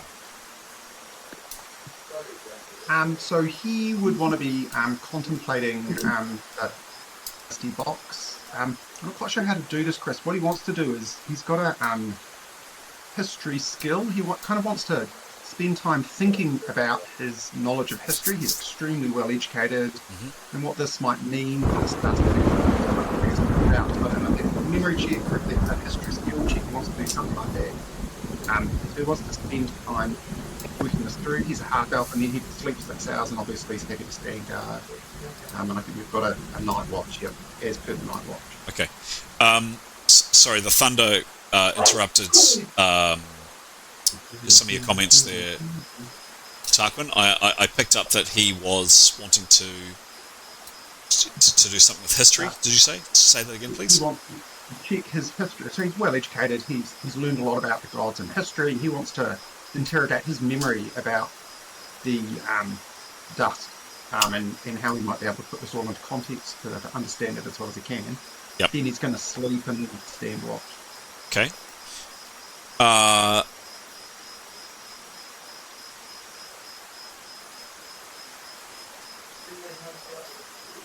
Yeah.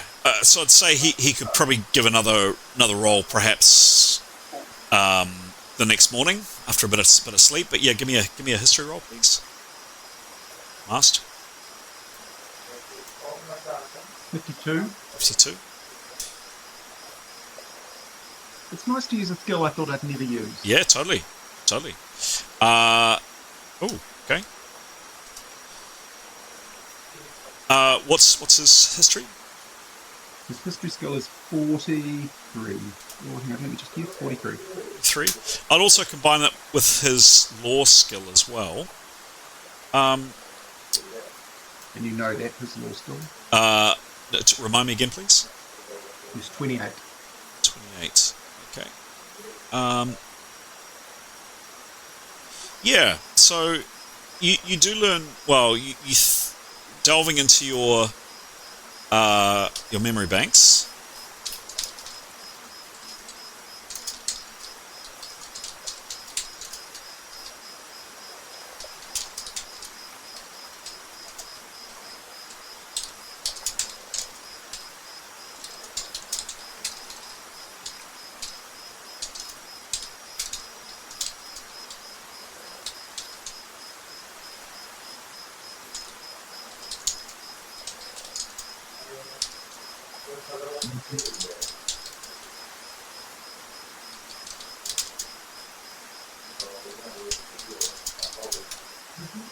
Okay.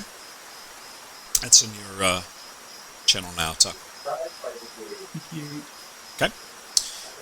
Cool. We're going up the list. Demos, you've spent 3 hours, I guess, trying to attune your spear, currently unsuccessfully. Yep. He'll just be meditating and thinking about Brittany, maybe thinking about the music, you know, that inspires him. Maybe do a little dance. Excellent. Yeah. Okay. Yeah. Cool. And Keros. She's just hanging out with Demos and Victory and doing all the teaching and the learnings, and she's keen to get a good 8 hours sleep for her PowerPoints. Cool. Mithun, can you give me a foraging roll, please? Unmasked. Heavy penalties on this. Oh, that's a 99. Roll again.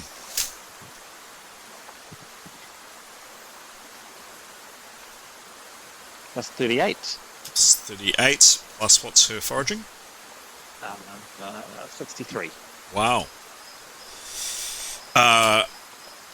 So mentally, I had given that a sheer folly at negative 50 to the roll. However, yeah, I'm going to say with a roll like that, amazingly, Mifan, in this absolute torrential downpour, the chance of you finding any dry wood you would have said was almost impossible. But, yeah, not going too far away from these small buildings that you're in. Where are we? There you go. Coming back to the screen. Oops, no, wrong one. Definitely the wrong one.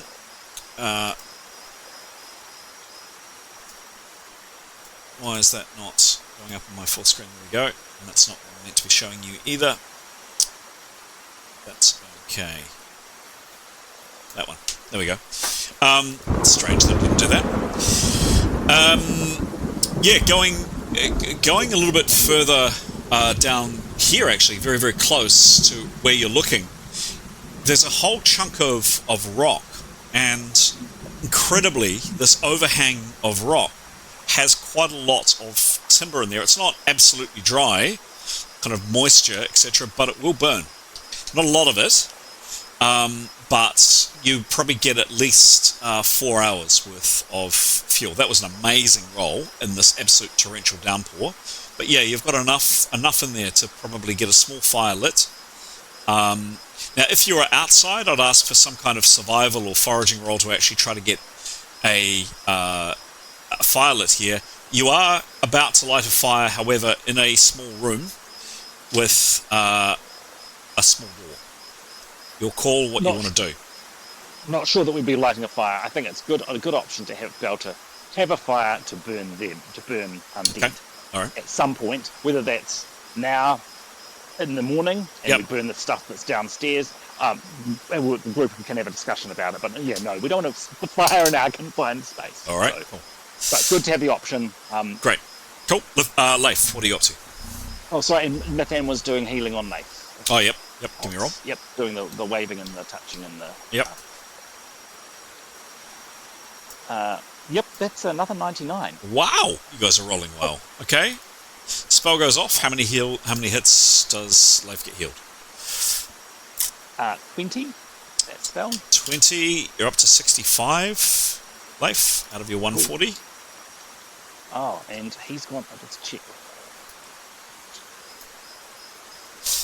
152. Sorry. Sorry, 152. I don't think we put his your records. Oh, okay. Yep. We'll do that. Yep. 152. Yep. Next spell was an 11, so that went off. Yep. 3d10, so she can do. See if it's going to work. 3d10. Another 8 hits, please. He's on 73. Next spell is successful. It's 48.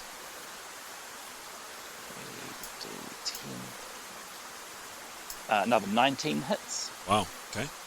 And I'm just going to check with everyone else. There's no one else who's requiring any hit healing. I mean, that's all Nathan can do. Stop bleeding and hit healing with her spells. Really. I think we're all okay, aren't we? Yeah, I'm just checking. Everyone else seems. A few people are minorly down, but nothing. Nathan for herself actually is about 10 or so hits down. Leif is the main one. Leif's now on 92 hits out of his 140. Etienne's not certainly in terms of sleeping, everybody will be all right. So Nathan will do the last one on Leif. Okay. Which was also successful. 62. 3d10 and another 12 hits, please. 12 hits. Leif is now on 140. How many? What did you say Leif's maximum is, please, Pete? 152. What? 152. I don't think you can get that high. Racial maximum. I was not aware of racial maximum, so I didn't know that was the thing. What's his maximum, please? I'll look it up later. Yeah, good idea. Good idea. Okay. That's Leif. Lastly, Nathaniel and Etienne for these last 4 hours.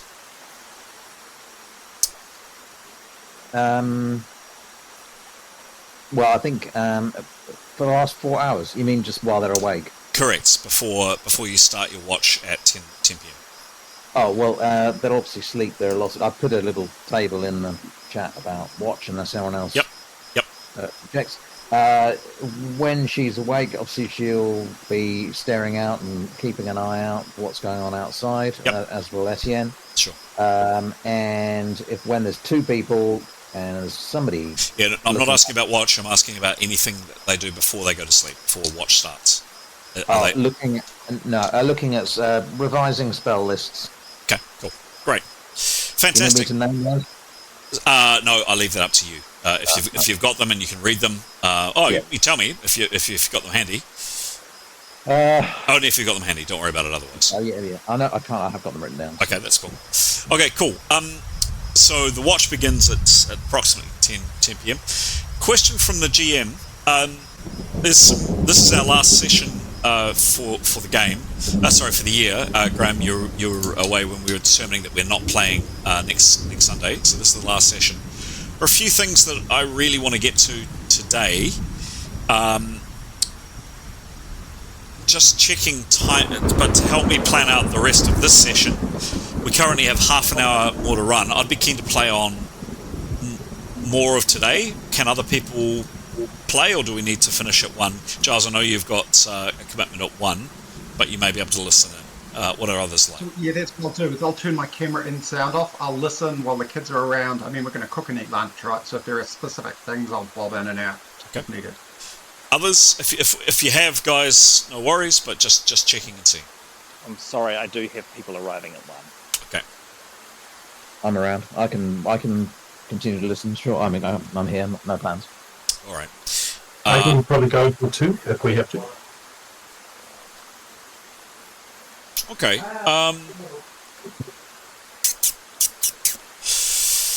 Ooh, tricky.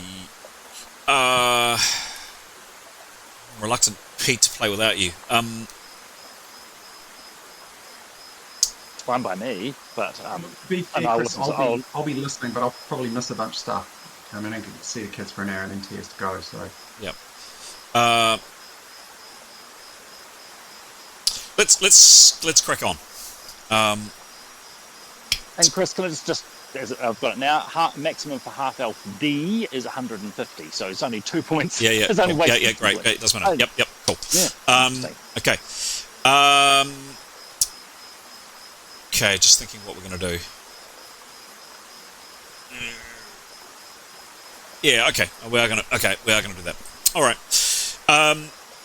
Great. So you all head to sleep. You've got the watch notifications up in there, I think, and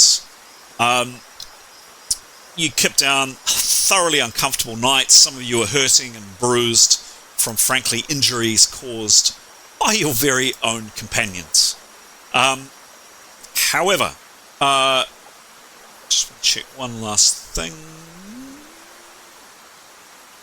However, generally not a particularly pleasant evening. Leif, you've made peace as much as you can with the others, so you did spend some good role-playing time kind of going through and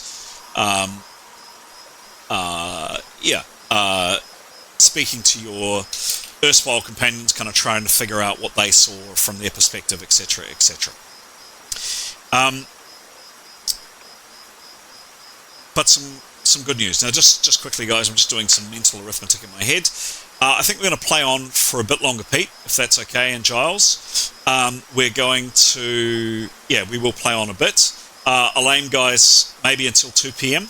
Is that all right? Are we okay with that? Giles, realise you'll be listening in a bit. Okay, but we'll definitely wrap at 2. But some good news. Some minorly good news. First thing is, late in the morning, so wee small hours of the morning, 4, 5 o'clock or whatever, the rain stops, which is nice. It's still kind of drizzly a bit, but at least it stopped raining. And then, right in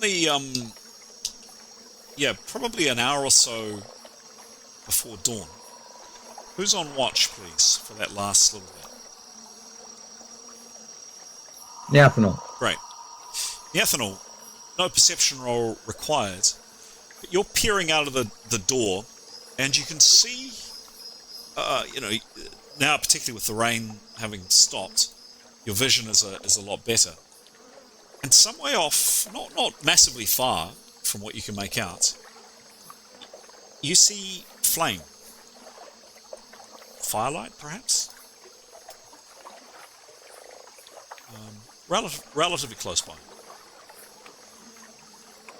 What sort of like I might expect from a campfire sort of thing, or something more dangerous? Probably, it stays in the same place, and it's it doesn't move. A large campfire, perhaps, very large campfire. Not a bonfire, but a large campfire.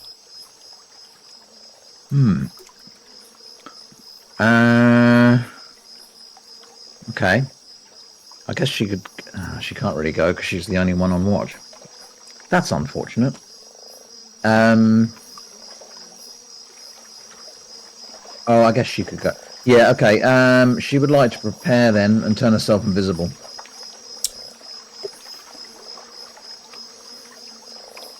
Okay. Give me a roll for the invisibility, please.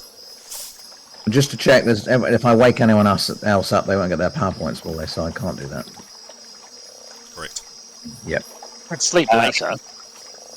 Yeah, that's true. Some of us don't need PowerPoints from sleep. That's true. They might need to want you. All right. Demos doesn't need PowerPoints. He doesn't use magic. She'll wake up Demos and say, look, explain the situation, and say, look, I'm going to go and sneak up a bit closer and see if I can see what's going on. Can you just keep an eye on things here, and I'll come back. Is there any kind of sign that she can give if she gets in trouble? Like a noise? What's my estimation of distance, Chris? Not far. Several hundred feet, perhaps. Not far at all. Down towards the river. Down towards the river. Definitely. Yeah. So say, look, if I'm not back, see the flame too, by the way. If I'm not back in 10 minutes, then what the others? Is our fire still going? We don't have a lit one. Oh, we don't have a fire. Yeah. Okay. Okay. Yes. She'll cast when prepared. Okay. Give me a roll, please. 71. 71. Cool. The spell goes off.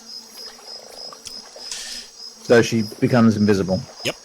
And can you give me a strength roll, please? And she will give the better invisibility, if that makes sense. 2, I think it is. Yep. And we'll stalk forwards. Cool. Give me a roll. 5. 5. Roll again, please. Down. Oh, is that down? Yep. Is it 5? Oh, shit, really? 26. Minus 26 plus what's her stalk? It is plus 119. Okay. It's pretty good, but and you're fortunate. I mean, her stalking is very good, but you're fortunate, really, Neathanol. Actually, I'm going to take you out. Although Demos, you definitely hear her. A bit of her. Can I please ask? I'm not going to ask everybody else to leave. To swap. Can I ask everybody else, non-Graham, to jump into chat room 2, please, rather than us jumping into chat room 2. Including Demos? Including Demos, yeah, because this is going to involve Neathanol as well. Thanks, guys.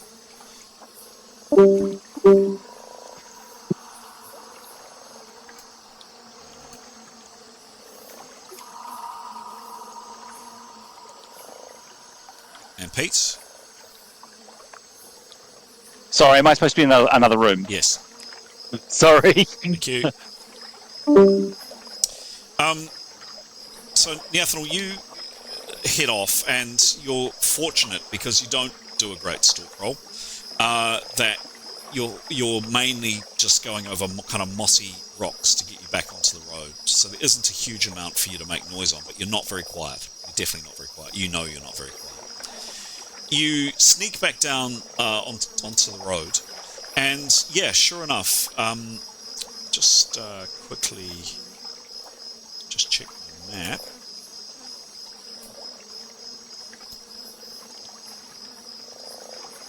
Yeah, so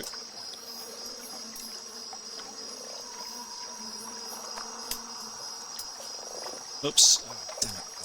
Cool. Where is Neathanel?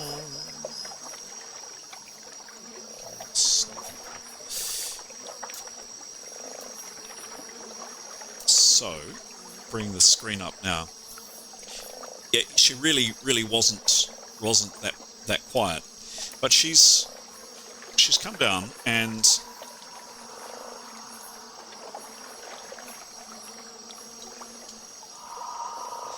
the direction that you've been travelling along the dead city is this way. Yep.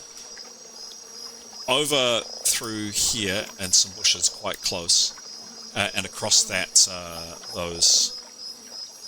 that rocky terrain. Mm-hmm. Are there small 2 huts kind of in this direction over here? Yep. And she's come onto the path. You can just make out it's kind of murky and dark, but you can see the roads there. And here, just make out flame. Oh yeah. Yeah, over there. I think she'll just, because she realised she wasn't that quiet, she'll just hold for a moment just to make sure that nobody comes out or approaches. She'll just hide. Yep. Well, she's and when she's certain that she's not hearing or detecting, she'll perceive ahead of her. Mm-hmm. Check there's no movement or anything. Give me a roll, please. 17. Yep. Plus 82. Okay. No. Doesn't see or hear anything. And then she'll creep very slowly forwards, just so you can get sight to the edge of that bush, just so she can have a peek. Okay. Doesn't want to get that close. She can't. She can't see anything. Oh, you mean up to here?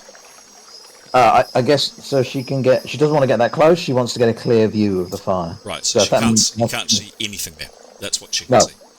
So if she moved more to the right on the other side of the path, maybe using a tree to get. You know what I mean?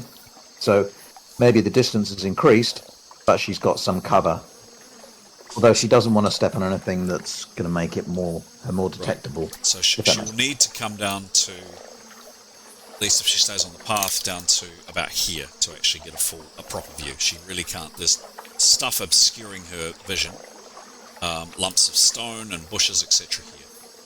So she'll go to that first tree first, and then hold. Yep.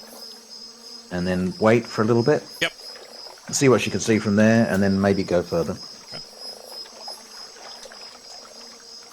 Yeah, actually, there. I'll give you that. Okay. So, can you give me a perception roll, please? 56 plus 82. Okay. She is Elven, so she can see a bit better than a human can, and there is some kind of strange, unnatural-looking light. This light, this fire isn't burning right. If that makes sense. Yeah. This is what she sees. 2 gaunt men, 1 gaunt woman, dressed in tattered, worn rags, with their extremely thin bodies sheathed with red, blistering skin, which is drawn over their bones. The air around them, behind them, has ignited, and orange and red flames lick their ruined flesh. She does see, even from this distance, that they're adorned with numerous gold rings, jewels, and necklaces. 2 wear headpieces. One, a delicate jeweled tiara, and the other, a grand time-worn crown. She just catches the very top of this from where she is, just where she is. In front of them, you just see the top of it. In front of them on the riverbank is an old, weather-beaten chest, and she can just make out the glint of gold and shiny things in it. You can only see these characters from waist height. This is what they look like. And they're just standing.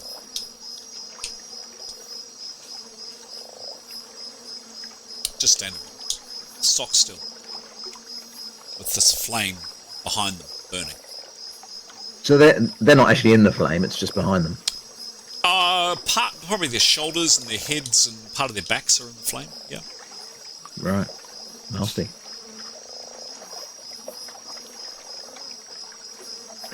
Okay. And they're motionless. Yes. Just staring out into the jungle. They're looking. So they're just a slightly better view. You can see the 3 figures. Yeah. Oh yeah. They're looking this direction. Okay. All right. Well, she'll creep back, please. Sure. Give me a roll. 96. Roll again. 76. Cool. Can you ask?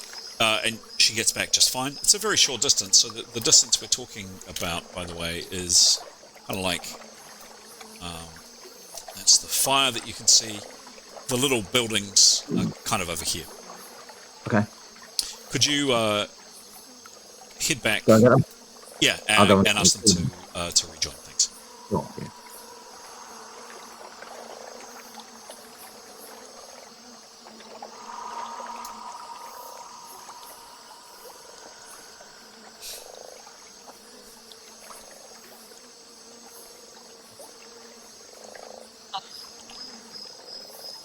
Oh, it's nice in here.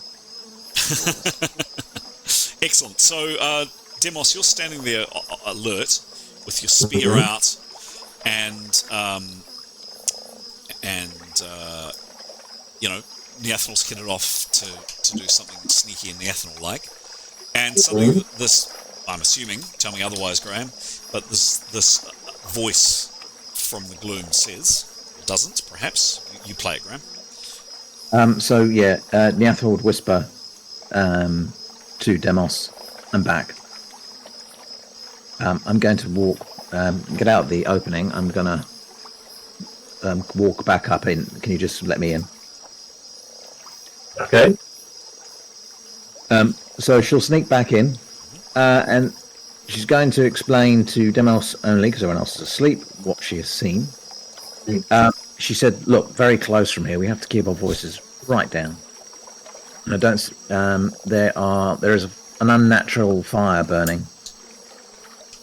Magical, some description. And partially within that fire are 3 sort of, almost like, they look like kings or queens or something. They've got jewels all over their body, but all their skin is flayed, like it's been burnt. They're probably some sort of undead nasties. 3 of them. 2 men and a woman, I think. And they've kind of got crown-like things on. And they're sort of staring at this chest, which is also gleaming with lots of goodies. But motionless, just looking out at this chest and into the jungle. And they're really close. Had we lit a little fire, they probably would have seen us. But I managed to get a good look at them without them seeing me. Probably quite powerful, I would think. But I wonder, for the sake of hit points and power points, if we stay here and maybe just let everyone else sleep. Yeah. I don't sense they're necessarily essential to our mission, unless we particularly want to put ourselves in way of danger. It may be better to just wait it out here and see what happens. or at least till the others wake up. But when the others wake up, if you could immediately urge them to be quiet. Yep. What are you going to do? I'm just going to stay here in the door. I'm going to remain invisible, but I'll just be outside the door so I can get a good look if should they get closer. I'm aware that I'll just at the doorway anyway, so don't barge me out of the way or anything. I'll be standing in the doorway. If I do anything, I'll let you know before I do it, but I'm just going to keep an eye out just in case they approach. Okay. Yep, he would be cool with that. One thing I forgot to mention with my description, the ethanol, was the flame that I described wasn't on the ground. It was just kind of hovering in midair, kind of started at their lower back, just kind of subsumed their backs. Freaky. Okay. All right. Well, I'll explain that to Demos, and then I think we'll just sit it out unless Demos feels any differently about. No, Demos feels that he would not enjoy an interaction with them, so he's quite cool with not going to see them. Do you want to test the new spear out? Well, he hasn't quite learned the movements with it yet. He needs to listen to a little bit more music, I think. Fair enough. Right, you put your headphones back on then. Yeah. Okay. You rest the rest of the night, and you wake the next day, for those that have been asleep. Definitely not pouring with rain. Just the occasional bit of drizzle, light rain every now and then, but definitely that torrential deluge from last night is well and truly. What do you do the next morning? The rest of the weather, by the way, just to quickly sum it up, is cloudy, stinking hot, of course. 43 degrees is going to be high. Some fog, and there's not a breath of wind. What do you do? So, as people awake, presumably, well, the astronaut will, but maybe Demos will too, I don't know, just sort of urge them to silence. And then she, as they do awake, she will sort of very quietly sort of whisper what she has seen, repeating herself as necessary, and saying, were we to leave now? Unless she's seen something, Chris, in the meantime, to add to that. The fire's gone out, I meant to add, by the way. Ah, okay. So, once people are awake, she would suggest that she just goes ahead and has a little look around to see that if they're gone. They duly have. Right. Okay. She'll come back and say she'll wait a little bit before coming back, just give it a good look everywhere, just in case they're still a bit further off. Yep. Once she's satisfied there's nothing there, she'll come back and explain what she saw that's not there now. That probably there was just under the dark. Okay. Yeah, but they look pretty freaky, so she didn't really feel she needed to wake everyone up for them to lose power points and sleep over it. And unless you do otherwise, guys, GM's going to move things on, and you set off for the day. Tell me otherwise. Unless somebody does anything I need to be aware of. Ben would want to do some more healing on Leif so that he's not at such a minus. Okay, give me a couple of rolls, please. Yep. Sorry. So he's on 10. Oh, he'd be on 112 now. 8 hours, 8 hits up from sleep. Yep, that's right. 112. Cool. That spell successful. 3d10. Oh, yay, another 20. Oh, nice. 132. Okay, and so maybe one more spell. Let's see how close that gets up. Yep, that's a successful spell. 3d10. There's another 18. Nice. Leif's on 150. Perfect. Thank you. Okay. Leif, you are on full hits. Your 17 has gone down somewhat, which I'll mark off. Tarquin, so is yours. Mithan, 161 plus 8. You're on 169, Mithan, so you're not far off on being full hits as well. Demos 2/8 plus 8 is 136. So Demos, you're on full hits as well. Okay, you set off. You munch after munching your cold, frankly, pretty dispiriting breakfast. Water is running low because one of the reasons that you need a fire, of course, is to boil water. You've got enough. I'm going to say that you've got enough for another day and a half, if you're cautious. Chris, sorry. As we proceed, since Nathanel's invisible anyway, she knows what's going ahead. Okay, great. Thank you. You head off down the V.E.R.P passage. Just to remind you, this is kind of the terrain you're heading down. And as the morning continues, increasingly you're seeing more structures on the way. You bypass kind of a rotting old aqueduct reasonably close to you. Some more ruins that you see looking a bit like this. You have a bit of a poke around, being careful not to step on moss, etc.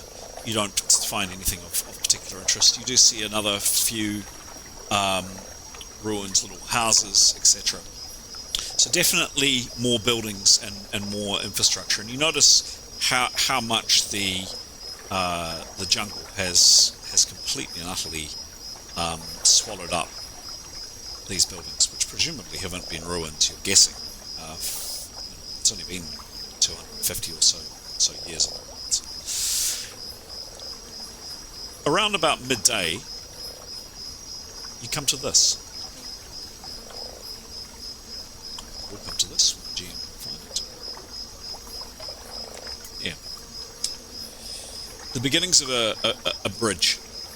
And it crosses, you can see up on screen, assuming you can tell, yes you can. The bridge continues across the river that you've been following for some way. And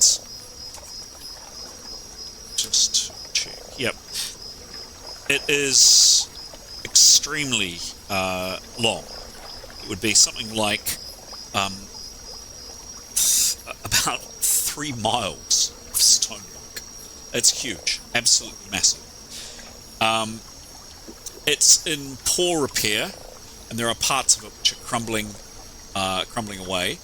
Wide enough for a cart to go across, a single cart going one way, and every 300 or 400 foot there's a space where the bridge widens out for vehicles, if they were coming the other way, to stop, and for one vehicle to pass another.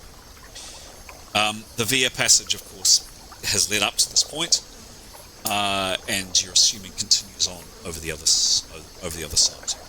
Anything I need to know about? Anything, or what do you do? Just probably the best. And that's it is huge, by the way. It is about 3 miles across this fetid, horrendous river. Miss Sam would like to prepare and cast a spell. She'll be at the bridge, on the bridge. Yep. That's right. She'd like to. Oopsies. Just do the roll. Oopsies. 35. 35. The spell goes off. What happens? This is a half tail one. Caster requires visual image of any users of a given path within a period of 1 hour per level. Okay. So she's thinking of the bridge. Sure. 1 hour per level. It's 10th level. 10th level?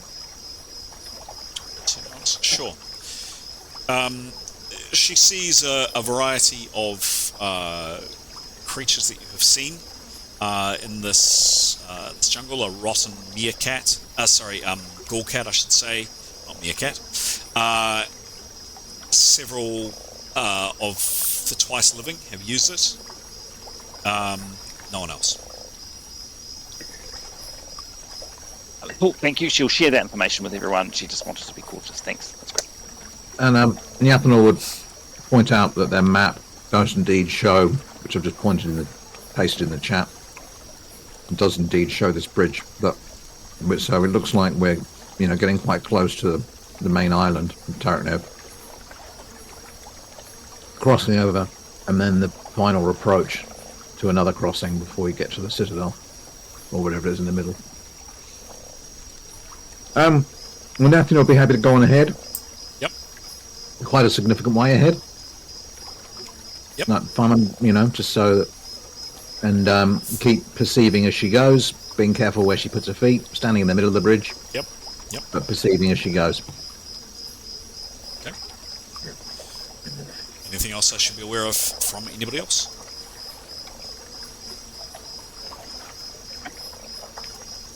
Weapons out. Weapons out, sure.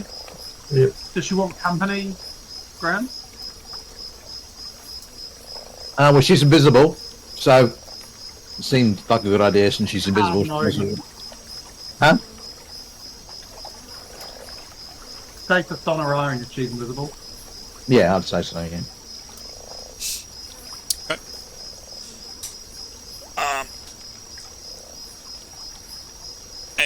And you cross is what I'm checking. Is that right? Yep. Okay.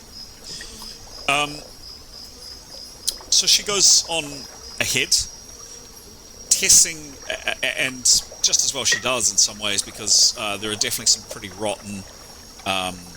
It's made out of stone, but there's some areas where the stonework is quite treacherous. But all of you do make your way across. It does take a while because you're being cautious, testing, prodding with spears, etc., and longer weapons to see if actually the footing is secure. You make your way finally to the other side. The terrain has changed on the other side of the river, and this river, by the way, is pretty flat. The water is it's not rapid in any way. It almost looks like sludge, kind of greenish, yellowish, brownish, vile sludge. The water does move, but barely. And you've said farewell to the jungle to a certain degree, and you're now facing what can only be described as a swamp. Absolutely, and that's on your left-hand side. And the swamp encroaches onto the V.E.R.P passage in some ways, in some areas. And it is foul. It reeks. It absolutely, it's absolutely loathsome smell. And lots of kind of mud boiling in some places. That kind of strange sulphurous smell that you detected when you were crossing the Sea of Fire a couple of days back. And just generally pretty horrendous. Off to your right-hand side, there is what you can assume, what looks like to be relatively what was perhaps open ground, maybe fields a long time ago, and the jungle is making a pretty significant attempt to reclaim that land. It's not completely overgrown. It's not as overgrown as the jungle that you journeyed up the V.E.R.P passage the last couple of days, but and the trees definitely aren't as mighty. They're definitely this is regrowth by the looks of it. But yeah, it looks like it's taking over fields. You continue on, pretty dispirited in this drizzle. For some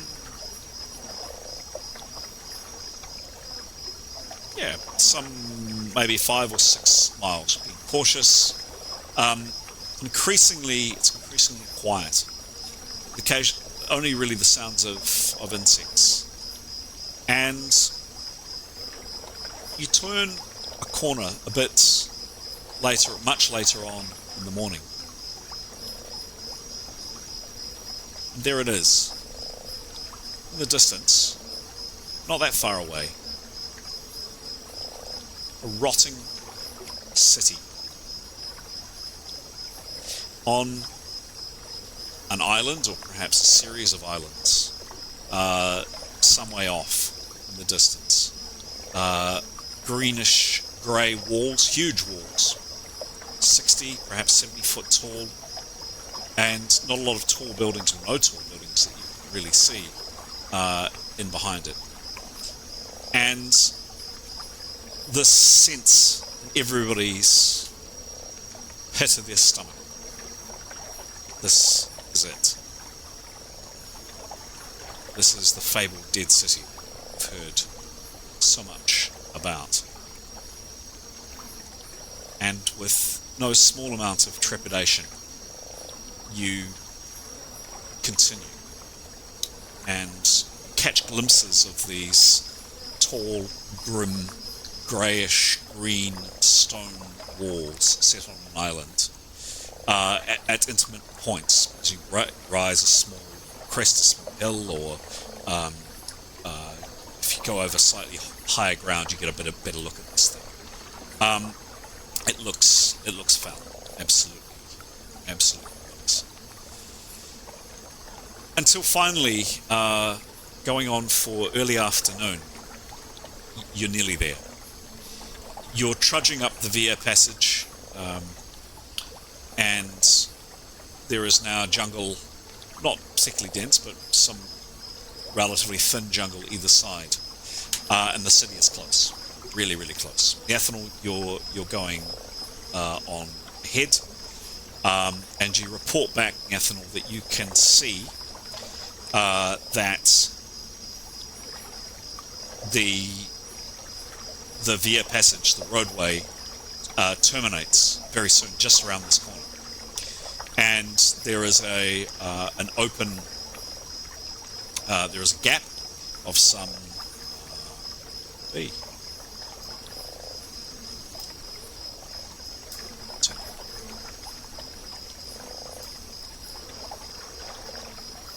Yeah, a gap of some 50 foot. So the Via passage goes out into almost like a moat, and there is a gap of somewhat between 50 foot between the end of the Via passage and then this open gateway. You've also noticed, Neathanol, there are these strange bird-like statues on top of the wall. Quite a few of them. They would be maybe waist high, and you can make out that they are almost like raven-shaped, bird-shaped. But just around this corner, this next corner, is the entryway to Tarek Nev. What do you do? Well, what do you reckon, people? Do we just go, or do we... I suppose we're in clear sight, are we? No, there's some jungle. Currently, no. You're slightly around the corner. So the roadway, the Via passage that you've been coming around, is winding its way through foliage, and there is foliage in between you and the walls. But it is literally around the next corner, and then you're out, and you can see them. You'll all be able to see the walls plainly. Right, but in terms of getting closer, we would be in plain sight of the walls, obviously. Yes. Yeah. What do we think, people? Do you want me to go on it? What's the distance between the walls and where are we standing? Approximately 400 foot. Do you want Neathanol to go on ahead? Before we're seen, in case there is in case the group ahead of us has left a sentry or something. It's splitting up the team. Yeah, it's only before we just go to the gates and back. I just wonder if it might, if they want for just to avoid surprises. Yeah, maybe detecting traps and all that. Yeah. What do you think? Right, everybody else?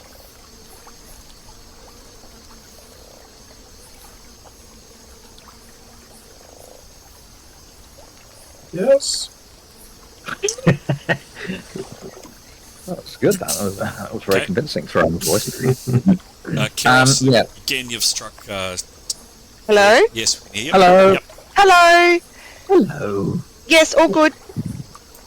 All right. Well, Nathan will say, hey, if we go much further, we can be seen from the walls. I'm going to scout ahead.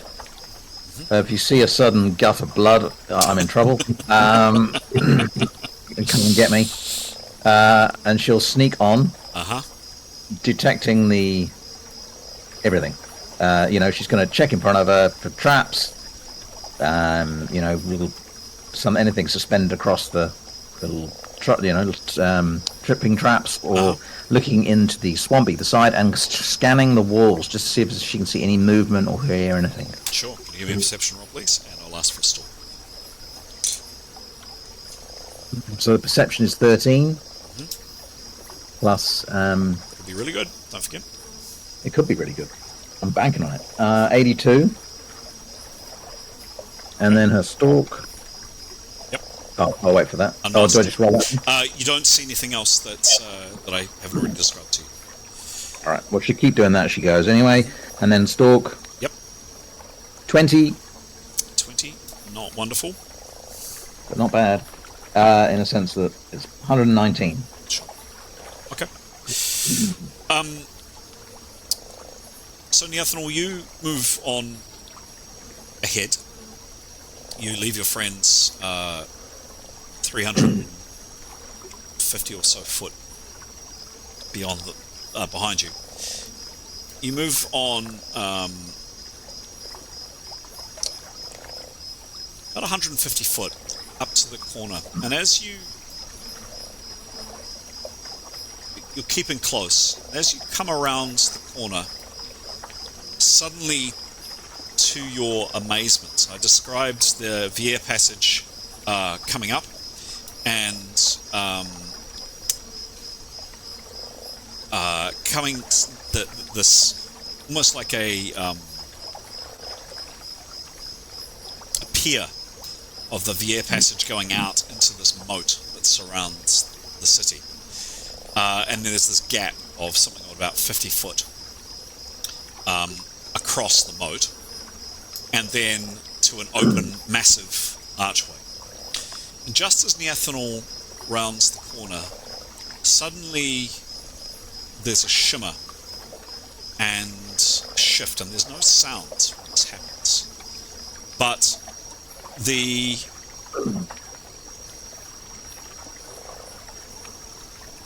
image of the archway dissipates, and instead there is this massive,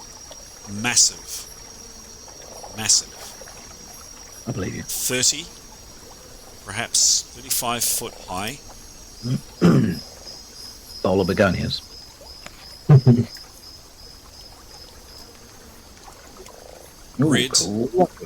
Red face that was in the archway, and I'll show you a map in a second. That's the first thing that happens.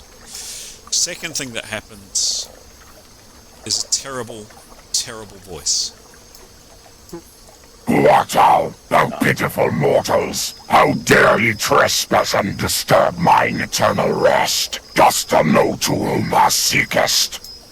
For what foul purpose hast thou ventured here? Grave robbers, thieves, or mere fools, I wager.